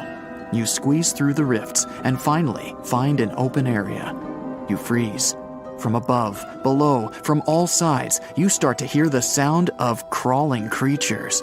The flashlight beam catches thousands of slippery, fast insects. This cave contains 48 species, 33 of which are completely new to us. Strange white snails crawl along the walls, and transparent shrimps, even small leeches, swim in the water. White centipedes with huge whiskers and transparent spiders shuffle around under your feet. There are even 2 species of scorpion, as if you weren't scared enough. Water scorpions, and another kind, as yet unidentified. It's not exactly your typical desert scorpion. Actually, nothing around here looks normal. All the creatures here are white or transparent. They don't have eyes, just long legs and whisker antennas that help them navigate in the watery darkness. It's a sci-fi director's paradise. You couldn't make this stuff up. The deeper you go into the cave, the less oxygen there is. Amazingly, there are even more small monsters running around. The air is all methane and carbon dioxide. These bizarre little things have never seen the sun, never been out of this cave. The spiders, scorpions, and leeches get hungry, right? They feed on smaller creatures, snails and worms. But what do the smallest creatures eat? Just then, you notice something very strange on the surface of the water. There's a gross white substance that looks like foam. You touch it carefully. It's like wet toilet paper, and it tears as soon as you touch it. But it's not foam or paper. It's billions of living organisms, bacteria, called autotrophs. These bacteria make food from carbon dioxide, but they don't make it from the air like plants or trees. They use water. It's called chemosynthesis. These tiny bacteria excrete their unused food, and bigger ones come along and eat it. Then the tiny snails and worms eat the big bacteria. A whole wacky, unique food cycle deep underground in a random cave in Romania. That's why you need that protective suit and mask. It's not just for your comfort and safety. Without the suit, you might accidentally leave behind some human bacteria from your skin or something. It could ruin the delicate balance of life in this underwater world. The underwater cave is too small and dangerous for expensive scientific equipment, so you grab a couple of samples of water, land, and air and get out of there as fast as possible. The cave hasn't been fully explored yet. The Romanian authorities don't allow just anyone to scuba dive on down there. Let's see in a few years. Who knows what else they'll find? You're back at your fancy lab, and you start to understand why that cave is such a big deal. The conditions in Mobile are almost the same as in the first years of Earth's existence. Back then, our world was shielded from the sun by a dense atmosphere.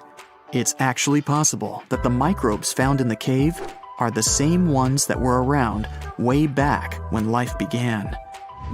These bacteria could turn out to be incredibly useful. They oxidize the dangerous gases, methane, and carbon dioxide. Basically, they make them harmless. Thanks, little guys. Mobile Cave isn't the only extreme place on Earth where life still finds a way to survive and thrive. Picture the Eiffel Tower in Paris. Now imagine 10 of them on top of each other. Now imagine drilling down that deep. Got it? Life still goes on, even this far down. There's almost no oxygen there. The pressure is insanely high, and it's hotter than the hottest desert. Welcome to the Nematode Empire.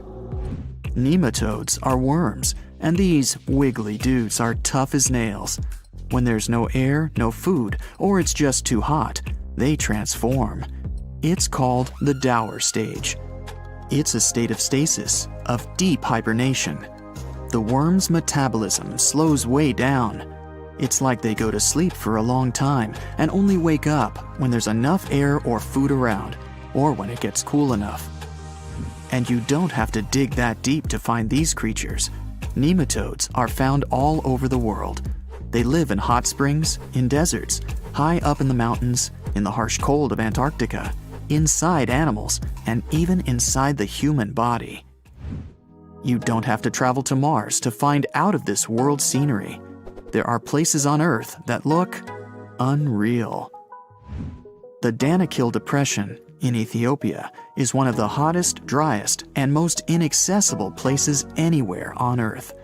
It's a large desert that gets almost no rain, but there's still plenty of liquid around. It sits on 2 active volcanoes, so liquid hot magma often flows up from under the Earth's crust. There are also colorful lakes full of acidic water.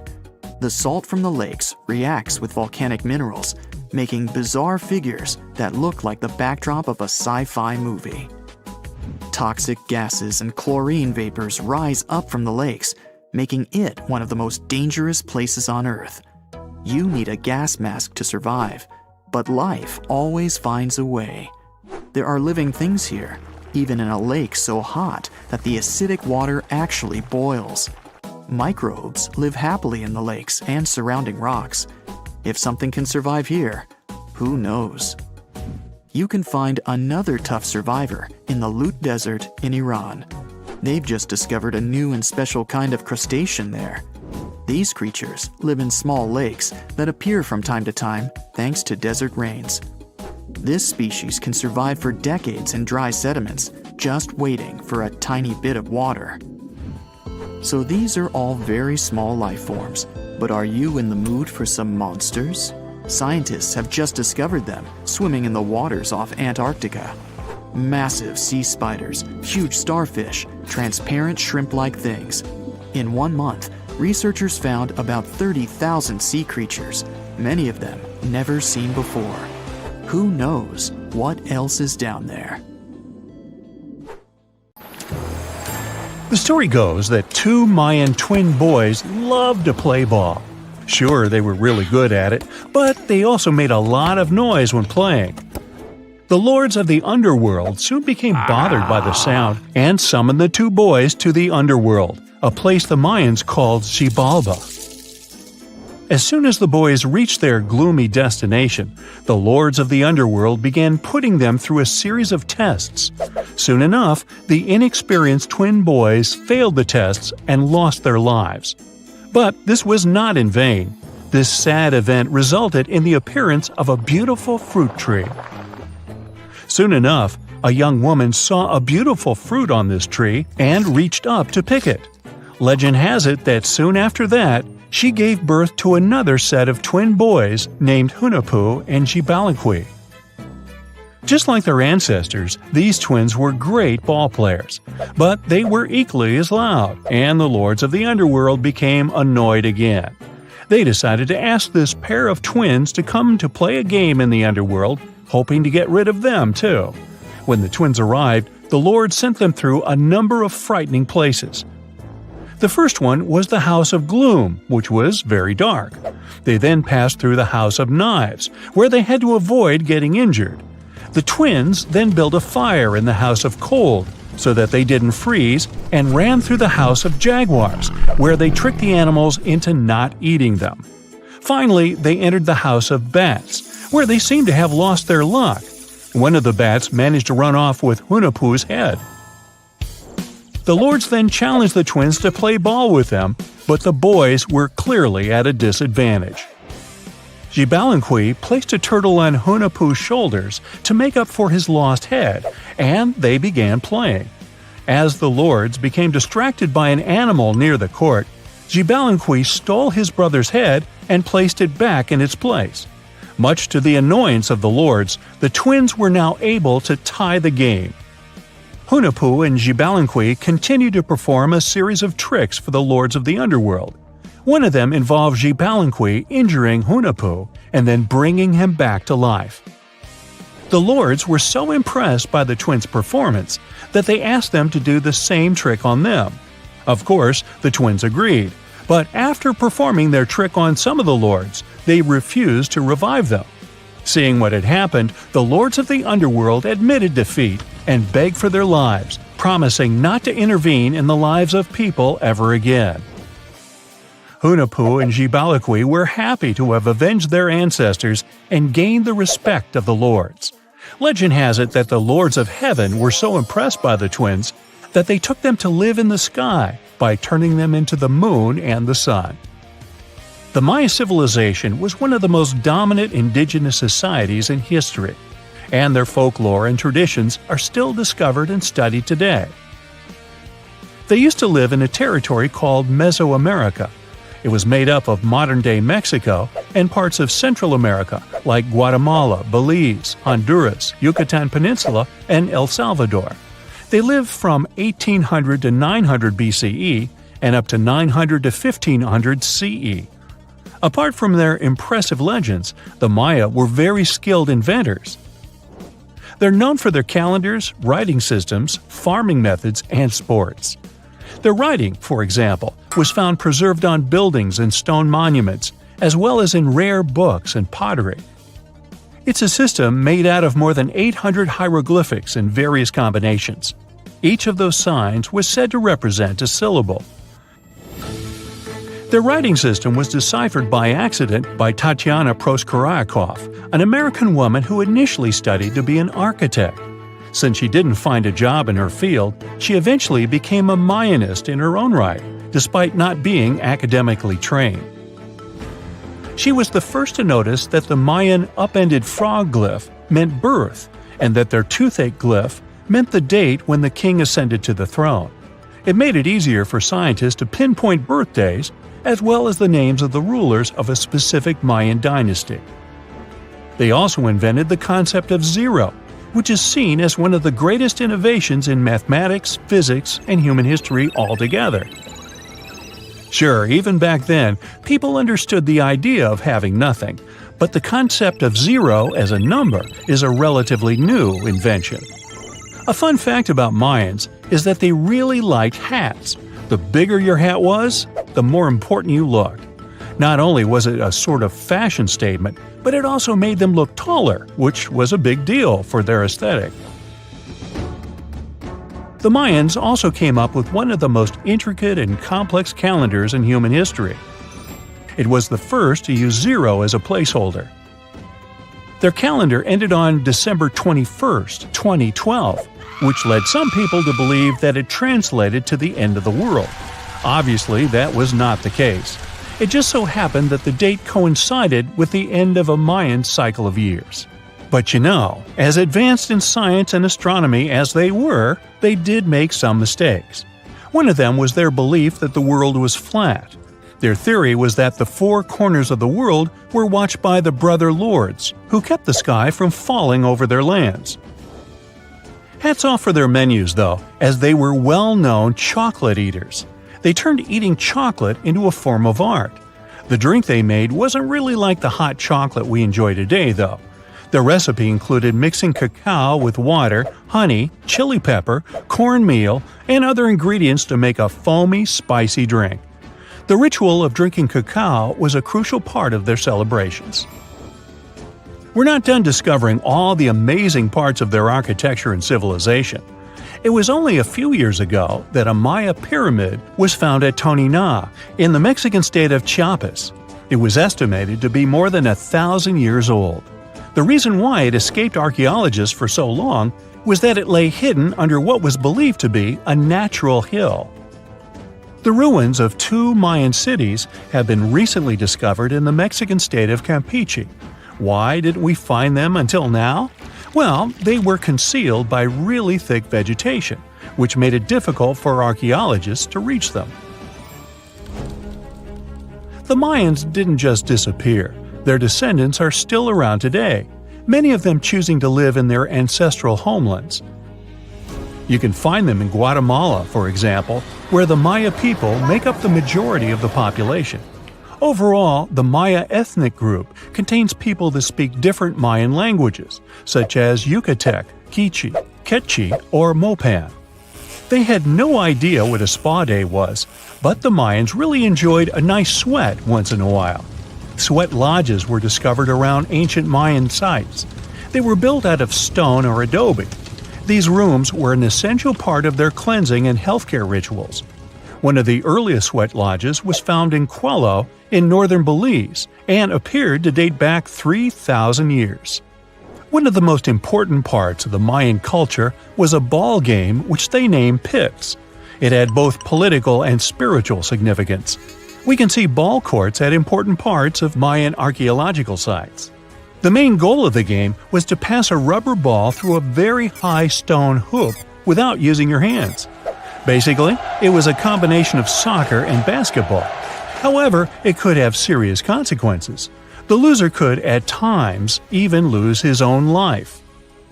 Ooh, high stakes indeed. Because of this game and the need for bouncy balls, the Mayan people were some of the first cultures to use rubber. They made it using natural latex. There were different kinds of rubber depending on what natural substances the latex was mixed with. And that, my friend, is the way the ball bounces. Sorry, but you know me, I just couldn't resist. Hygiene practices have been on this planet for as long as there's been life. Even those initial single-celled organisms felt icky when they got dirty, so they made shields and developed mechanisms to kick out unwanted guests, such as bacteria. Animals are surprisingly clean too, especially pigs, out of all animals. Turns out they're particularly good at keeping their space tidy. Domestic pigs, for instance, pick a spot for their toilet business that's a good distance from where they eat or sleep. Humans have a long, and at times icky, history with hygiene too, which can be traced as far back as our ancient cousins, the Neanderthals. There's evidence that even over 60,000 years ago, they seemed keen on keeping their pearly whites in good shape. 2 fossilized Neanderthal teeth tell this story through some weird grooves, which were obviously made by something pointy, like a toothpick of sorts. Then there's Venus of Willendorf, this tiny ancient statue, around 25,000 years old, discovered in Austria. Its whole purpose remains a mystery. Scientists don't even know if it was an art piece or if it had some spiritual significance. But it does give us some indications on ancient hygienic practices. Now, there's no way to confirm, but those bumps and grooves on the statue's head might represent braids. Scientists have no idea how often people washed their hair back then, or if they used any specific cleaning products. But the fact that they put some time into a hairdo shows an extra bit of care that other species might not have. Now, in all fairness, the likely culprit for prehistoric hygienic practices might have been lice, unfortunately. Even further back in time, we meet the Egyptians, who surely take the crown for ancient self-care practices. In fact, according to the Greek historian Herodotus, around the 5th century BCE, the ancient Egyptians were the cleanest and healthiest bunch around. Why so? Because they made sure to bathe twice a day to steer clear of health problems. Spiritual leaders, in particular, took cleanliness seriously, shaving their entire bodies every 3 days and having 2 baths during the day and 2 at night. Wow! Know what should also be taken seriously? Liking this video and subscribing to this channel, which doesn't take nearly as long as an ancient Egyptian bath. Meanwhile, ancient Egyptians also didn't just rely on water. They used perfumes to stay fresh. They also had these natron soaps that were scented and had properties like fighting bacteria and fungi. These natron, which is a mineral salt, was used in mouthwash solutions too. These people chewed on parsley and similar herbs to keep their breath fresh. Egyptians back then went even as far as developing one of the first deodorants. Ancient texts suggest putting a scented bread concoction under the arms post-bathing. People also mixed an ostrich egg with pulverized tortoiseshell and used it as an ointment to ward off unpleasant odors. Women, especially the wealthier ones, shaved their heads with flint or metal razors, choosing wigs made from human hair to shield their skin from the sun and avoid lice. Those who kept their hair natural often used hair extensions or wigs secured with beeswax and resin. There were even women who wore perfume wax cones on their heads that would slowly release a delightful scent during the day. Woo, coneheads! Let's now move towards the north a bit and check out the ancient practices of the good old Romans. Sure, the Babylonians and Assyrians were the first to sort of invent the toilet. That's because they crafted areas with two short walls and a little gap for the business. And then they just let the debris flow into the canals along with their bathwater. But it wasn't until the ancient Romans that these toilets became a common, widespread device. The less well-off households went for a barrel as their toilet, just dumping the stuff from their chamber pots into it. Public toilets were popular too, at times even big enough for over 50 people. Imagine having a chat about commerce and marketing with other professionals while, doing your thing. You wouldn't be wrong. In fact, that's what the Romans did. And that's where the phrase, to do one's business, comes from. Now, did the ancient Romans use toilet paper? No, they didn't. But they did supposedly use a sponge on a stick called a tersorium to tidy up after completing their potty time. There's evidence you'd often find these devices in public bathrooms, but how exactly they were used is still a bit of a mystery. It's not like we sell toilet paper with detailed instructions these days either. However, the hefty sponge might have been a reusable contraption. Some say it was dipped in a little water and vinegar, did its job cleaning, and then got rinsed or dunked back into a bucket of salt water or vinegar for the next person to use. I think I'd rather be first in line, or wait for a new sponge. Probably one of the most important ancient inventions when it comes to hygiene were the Roman aqueducts. These sophisticated engineering marvels were designed to transport fresh water from distant mountain sources to cities. This meant ancient Romans always had a reliable supply of clean water. Now, the medieval times have this reputation of being some of the smelliest in human history. But if we look at the data, it wasn't that bad. People were advised to keep it smooth, getting rid of unwanted hair by either shaving or plucking. Another technique was to put together a mix of crushed needle seeds and vinegar and slather it on the skin. Think of it as an ancient body scrub. As for hair, doctors suggested washing it, but not too often, just once every 3 weeks. The preferred method? A good scrub with water and herbal blends. Daily hair care involved combing, sometimes with powders made from sweet-smelling flowers like rose petals.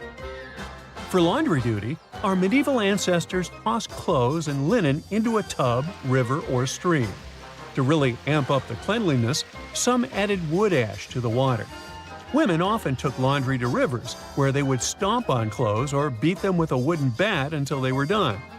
In fact, the washing enthusiasm got so intense that it led to some serious public health issues. One story goes that in the 1400s, an English city put a ban on washing clothes at town conduits because it became such a mess.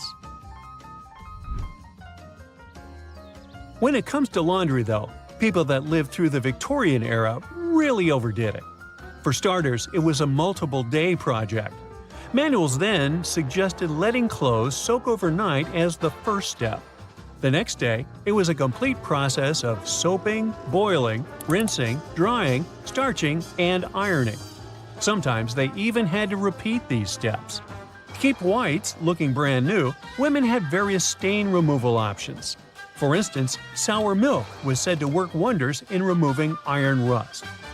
Every wash also involved a bluing stage. White clothes were boiled or scalded with water that had a touch of blue dye. This made yellowing clothes look whiter. Interestingly, you can still find bluing products for laundry today. Another manual gave tips on bleaching clothes. Cotton could be bleached by soaking in buttermilk or adding turpentine to the first wash.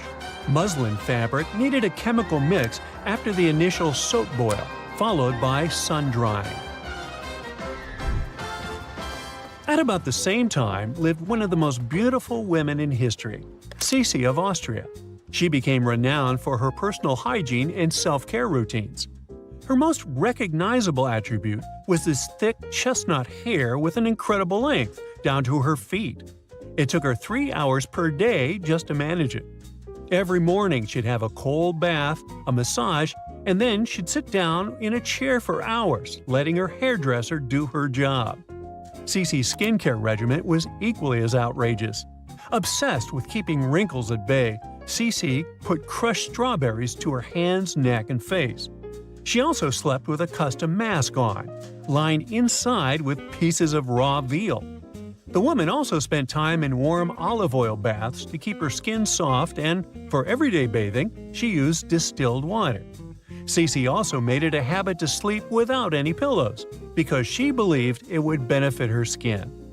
Kind of obsessive, wouldn't you say?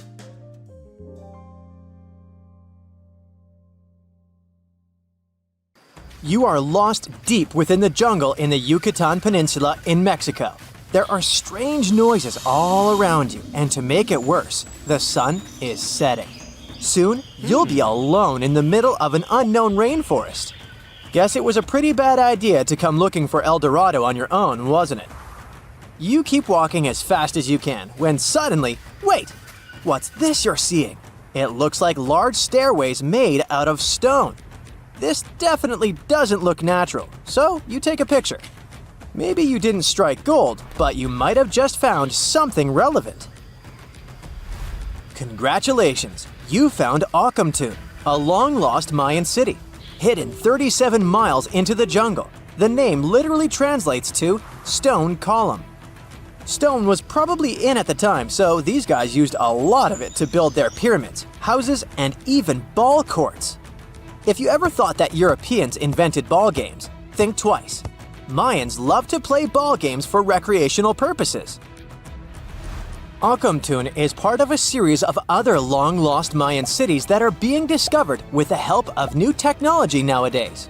We'll talk more about the other ones in a jiffy. Perhaps the biggest surprise of this one is that it was surrounded by wetlands, which is why the city was built on high ground. The city was monumental, covering an area of over 120 acres. That would be as big as 90 football fields right next to each other. Scientists have found proof that Akamtun had pyramids of up to 49 feet high, and that it was likely an important social hub between 250 and 1000 CE. This is definitely a game changer. But lost Mayan cities began to be unearthed in the 19th century. Modern technologies, such as LiDAR imaging, help archaeologists see through dense canopies of the forests. This means that people don't really have to risk getting lost in the tropical jungle like you did at the beginning of this video. LiDAR works sort of like an X-ray.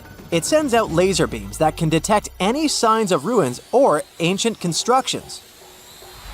According to space archaeologist Sarah Parchak, satellite imagery has been a key player in discovering ancient cities in South America, Egypt, and other places.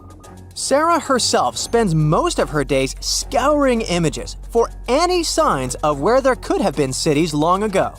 She says that more often than not, what happens is that ruins are covered by vegetation, soil, or sand, which makes them super tricky to find. But thanks to these awesome tools, scientists also made the huge discovery of ancient Mayan causeways, which spread throughout old Mayan territories. I mean, take a look at these roadways. You'd expect to see ruins like this in places such as Portugal, England, or the United States. I'm talking about 130 feet wide roads painted white to help travelers journey through the nighttime. Scientists recently unearthed a 110-mile network of roads such as these, and they think this dates back to before the first registered Mayan highways we've known so far. These roadways, which sometimes ran over the swampy ground and were even elevated at times, are being called the world's first superhighways. Even if there is no registry of animal-powered vehicles, it's believed that the Maya used them to travel around a network of possible 964 settlements. They were built like a huge spiderweb, and from what archaeologists have gathered, this huge system of roads worked to connect a big system of economic and social interactions between Mayan cities. This completely debunks the traditional idea that the Mayan pre-classic period, which dates back to 2000 BCE, was made of small, tribal settlements. Imagine the manpower and engineering ability you need to muster to build something close to these white highways. Scientists believe that these causeways were built pretty much the same way as the Mayans built their pyramids, with a mixture of mud and quarry stone. Oh, and using several layers of limestone to make them white. That's pretty cool, right? But let's take a few steps back for a moment to get some context. The Mayans were one of the biggest pre-Columbian civilizations living in the Americas. Until now, experts believe that at its apex, the Mayan civilization consisted of over 40 cities with a population of millions of people. That's a lot of folks. Their civilization spanned Mexico's Yucatan Peninsula, Guatemala, and Belize. And they survived mainly on agriculture. The thing is, the Yucatan Peninsula was an extremely difficult place to grow crops. So the Mayans had to develop a complex irrigation system in most of their cities. They built a series of ceremonial buildings, pyramids, and plazas. The Mayans might have been keen pyramid builders, but they also developed an advanced astronomical system. With whatever ancient technology they had, they were able to predict the exact location of planets such as Venus and Mars, as well as the exact dates of eclipses. If you've ever seen examples of ancient Mayan cities, this is Tikal.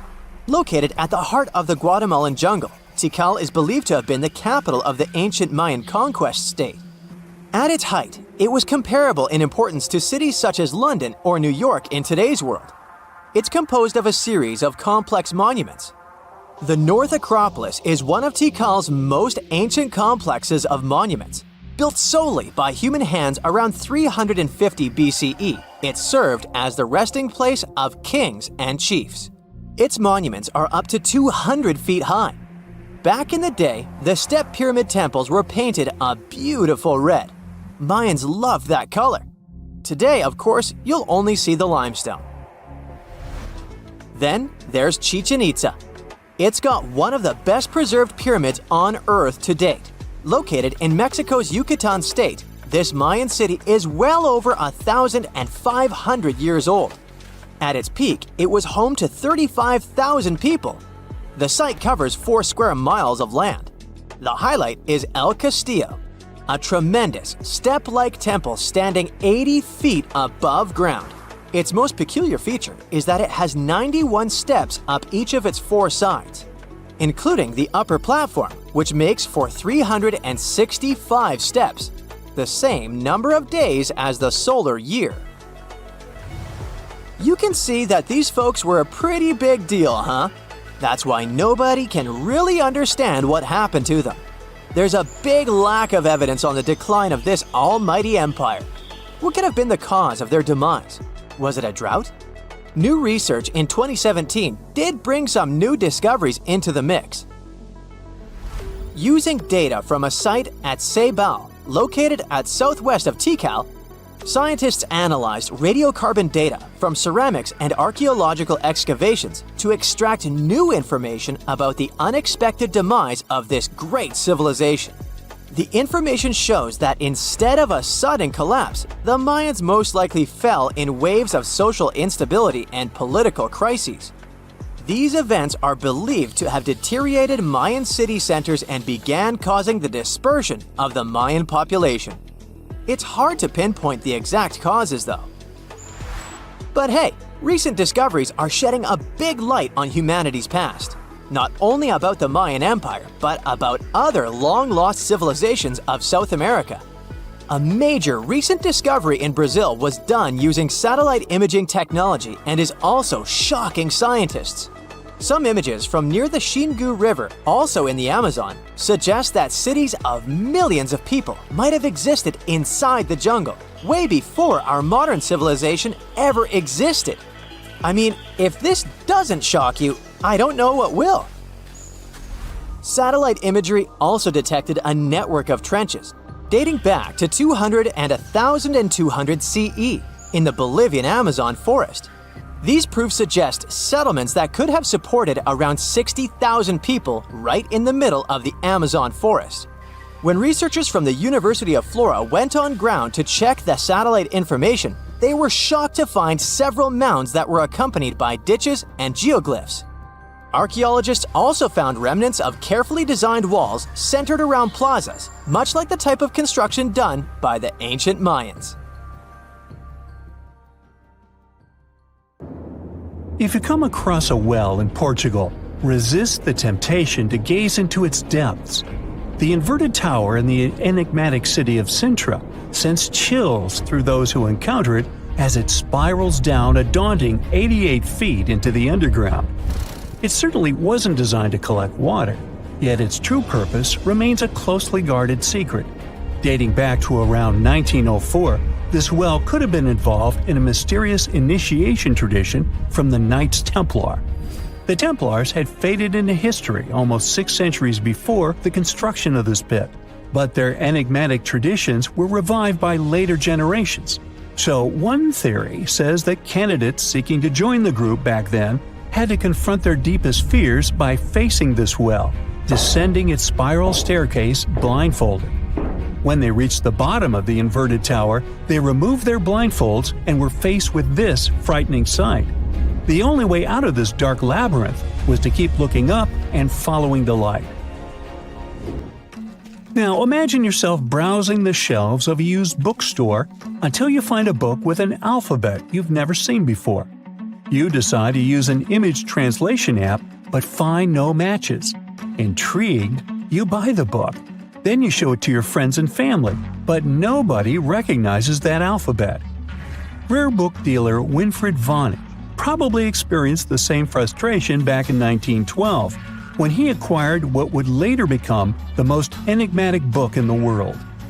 The work is known today as the Voynich manuscript, and it's written entirely in an unknown language that no one has deciphered yet. The pages of this 15th century codex are filled with botanical drawings, but these aren't typical daisies or roses. In fact, they don't resemble any plant species that we know of. What makes things even stranger is the illustrations of unfamiliar constellations and women swimming in green baths. Delving deeper into the realm of mysterious texts, we set off on a journey to the Qumran Caves near the Salt Sea in the Middle East. In 1952, a team of archaeologists stumbled upon 2 scrolls made of highly oxidized copper at the site. Unrolling them was a major challenge, so they decided to cut the scrolls into 23 parts to investigate them. Imagine their surprise to see Hebrew words like gold and silver popping up. But no, it wasn't an ancient invoice. It was more like a treasure map, pointing the way to over $1 million. Unfortunately, the treasure was never found. Not for lack of trying, though. You see, the quest isn't as easy as it may appear. Some of the Copper Scroll's vocabulary is technical, and some geographical locations remain a mystery. There's also one last possibility. Perhaps it's all a work of fiction, like a pirate tale from the old days. People talk about Mona Lisa's almost haunting stare that seems to follow you no matter where you stand. But here's a quick question. Does she have eyebrows?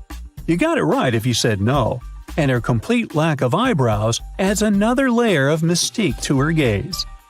The most common explanation is that beauty standards were different, and perhaps plucking the hairs above the eyes was a thing around 1503. But take a look at other Italian paintings from that time, like La Schiavona or Portrait of a Young Girl. Yep, eyebrows. So, not everyone was entirely pleased with this theory, like French inventor Pascal Cotte. He spent 3,000 hours analyzing scans of the painting to dig through all the layers of Leonardo da Vinci's masterpiece. Now he claims that the Mona Lisa once had eyebrows, but they disappeared over time due to cleanings and restorations. Some historians, however, still question his findings, which means that Mona Lisa's style, or lack of it, remains an unsolved mystery. So, you decide to travel to Rio de Janeiro, and everyone tells you that Sugarloaf Mountain is a must-see. When you spot the mountain from a distance, you realize that the stone has a cavity. But around noon, the whole view changes. The shadow in that cavity takes the shape of a bird, an ibis to be precise. A local legend links this bird shape to the ancient Egyptian deity Thoth, as if the ancient Egyptians once visited Rio de Janeiro and were somehow inspired by the natural phenomenon. But it's probably just a big coincidence. I mean, literally.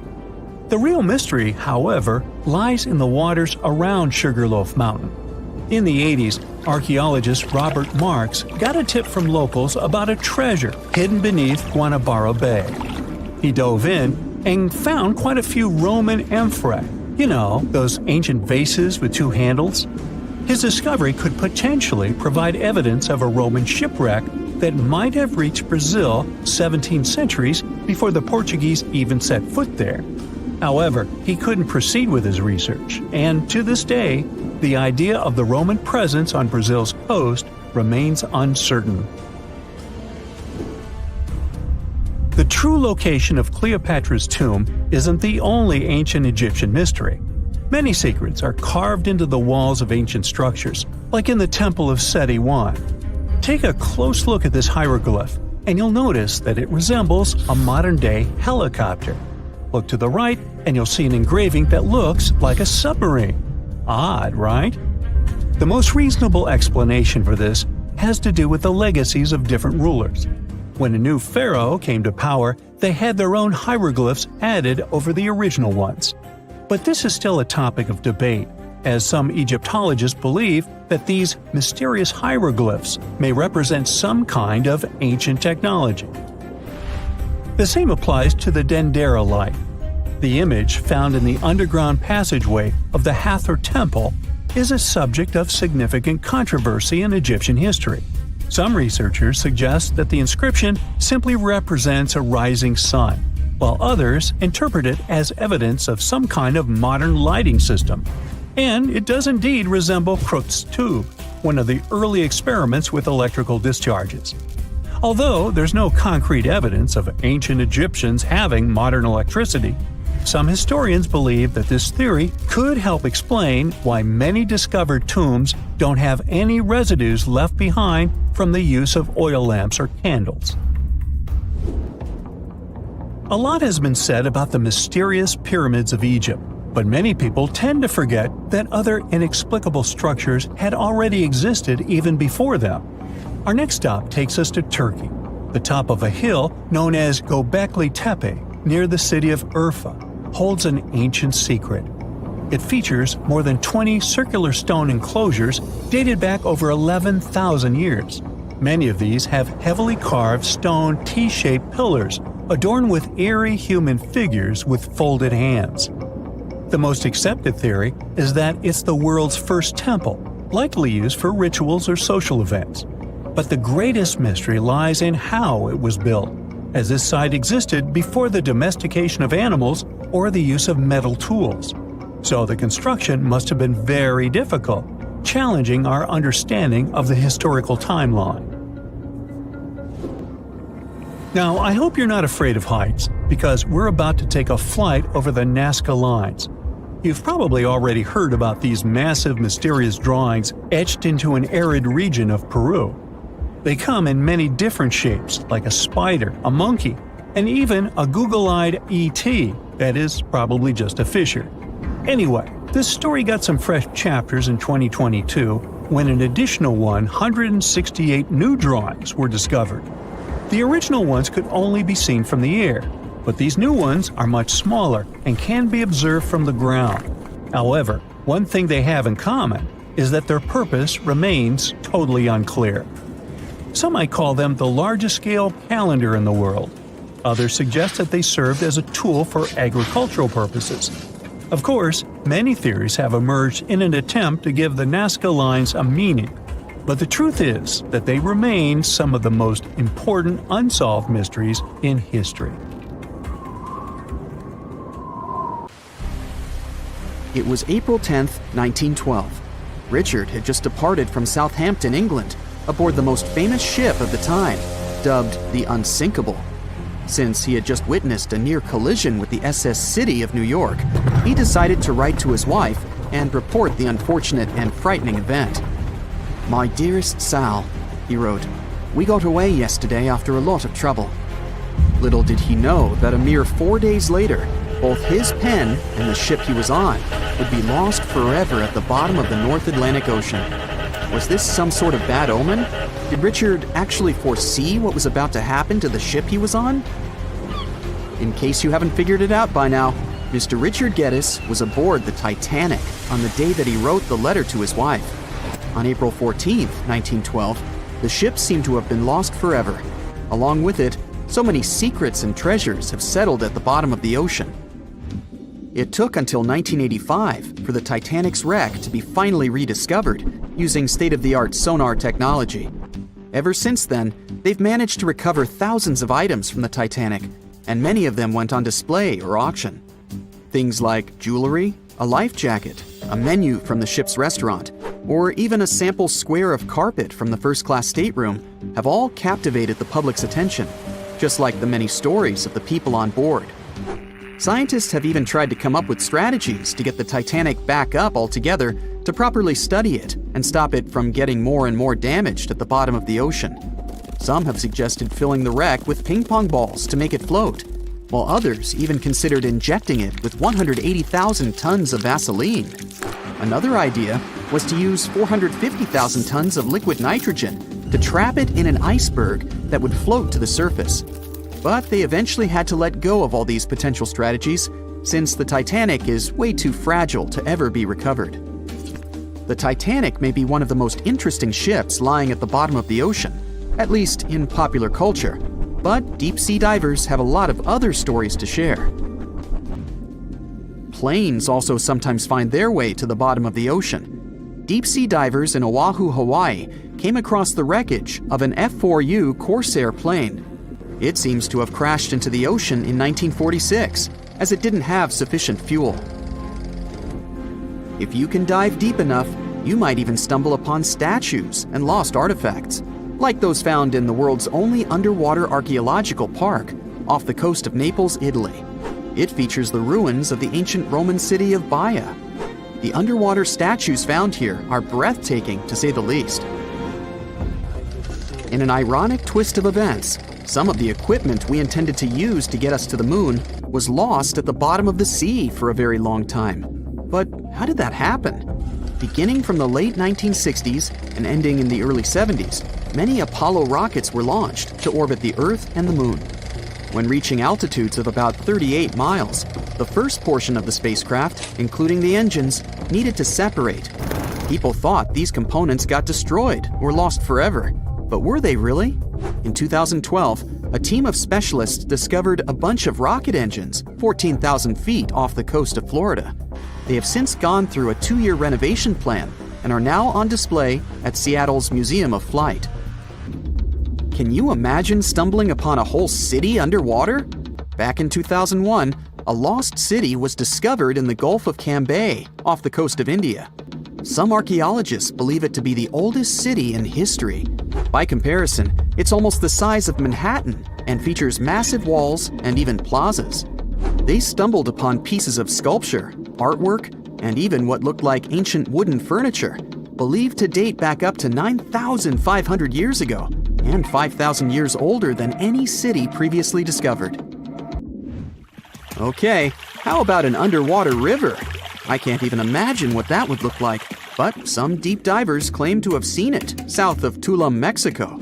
Is that even possible? Well, not really, since the Cenote Angelita Cave is not a true river, but a very special type of optical illusion. It's formed by a halocline, meaning a cloud of hydrogen sulfide at the bottom of this underwater cave. Turns out you can actually swim right through this cloud, which makes you feel like you're swimming through a flowing body of water.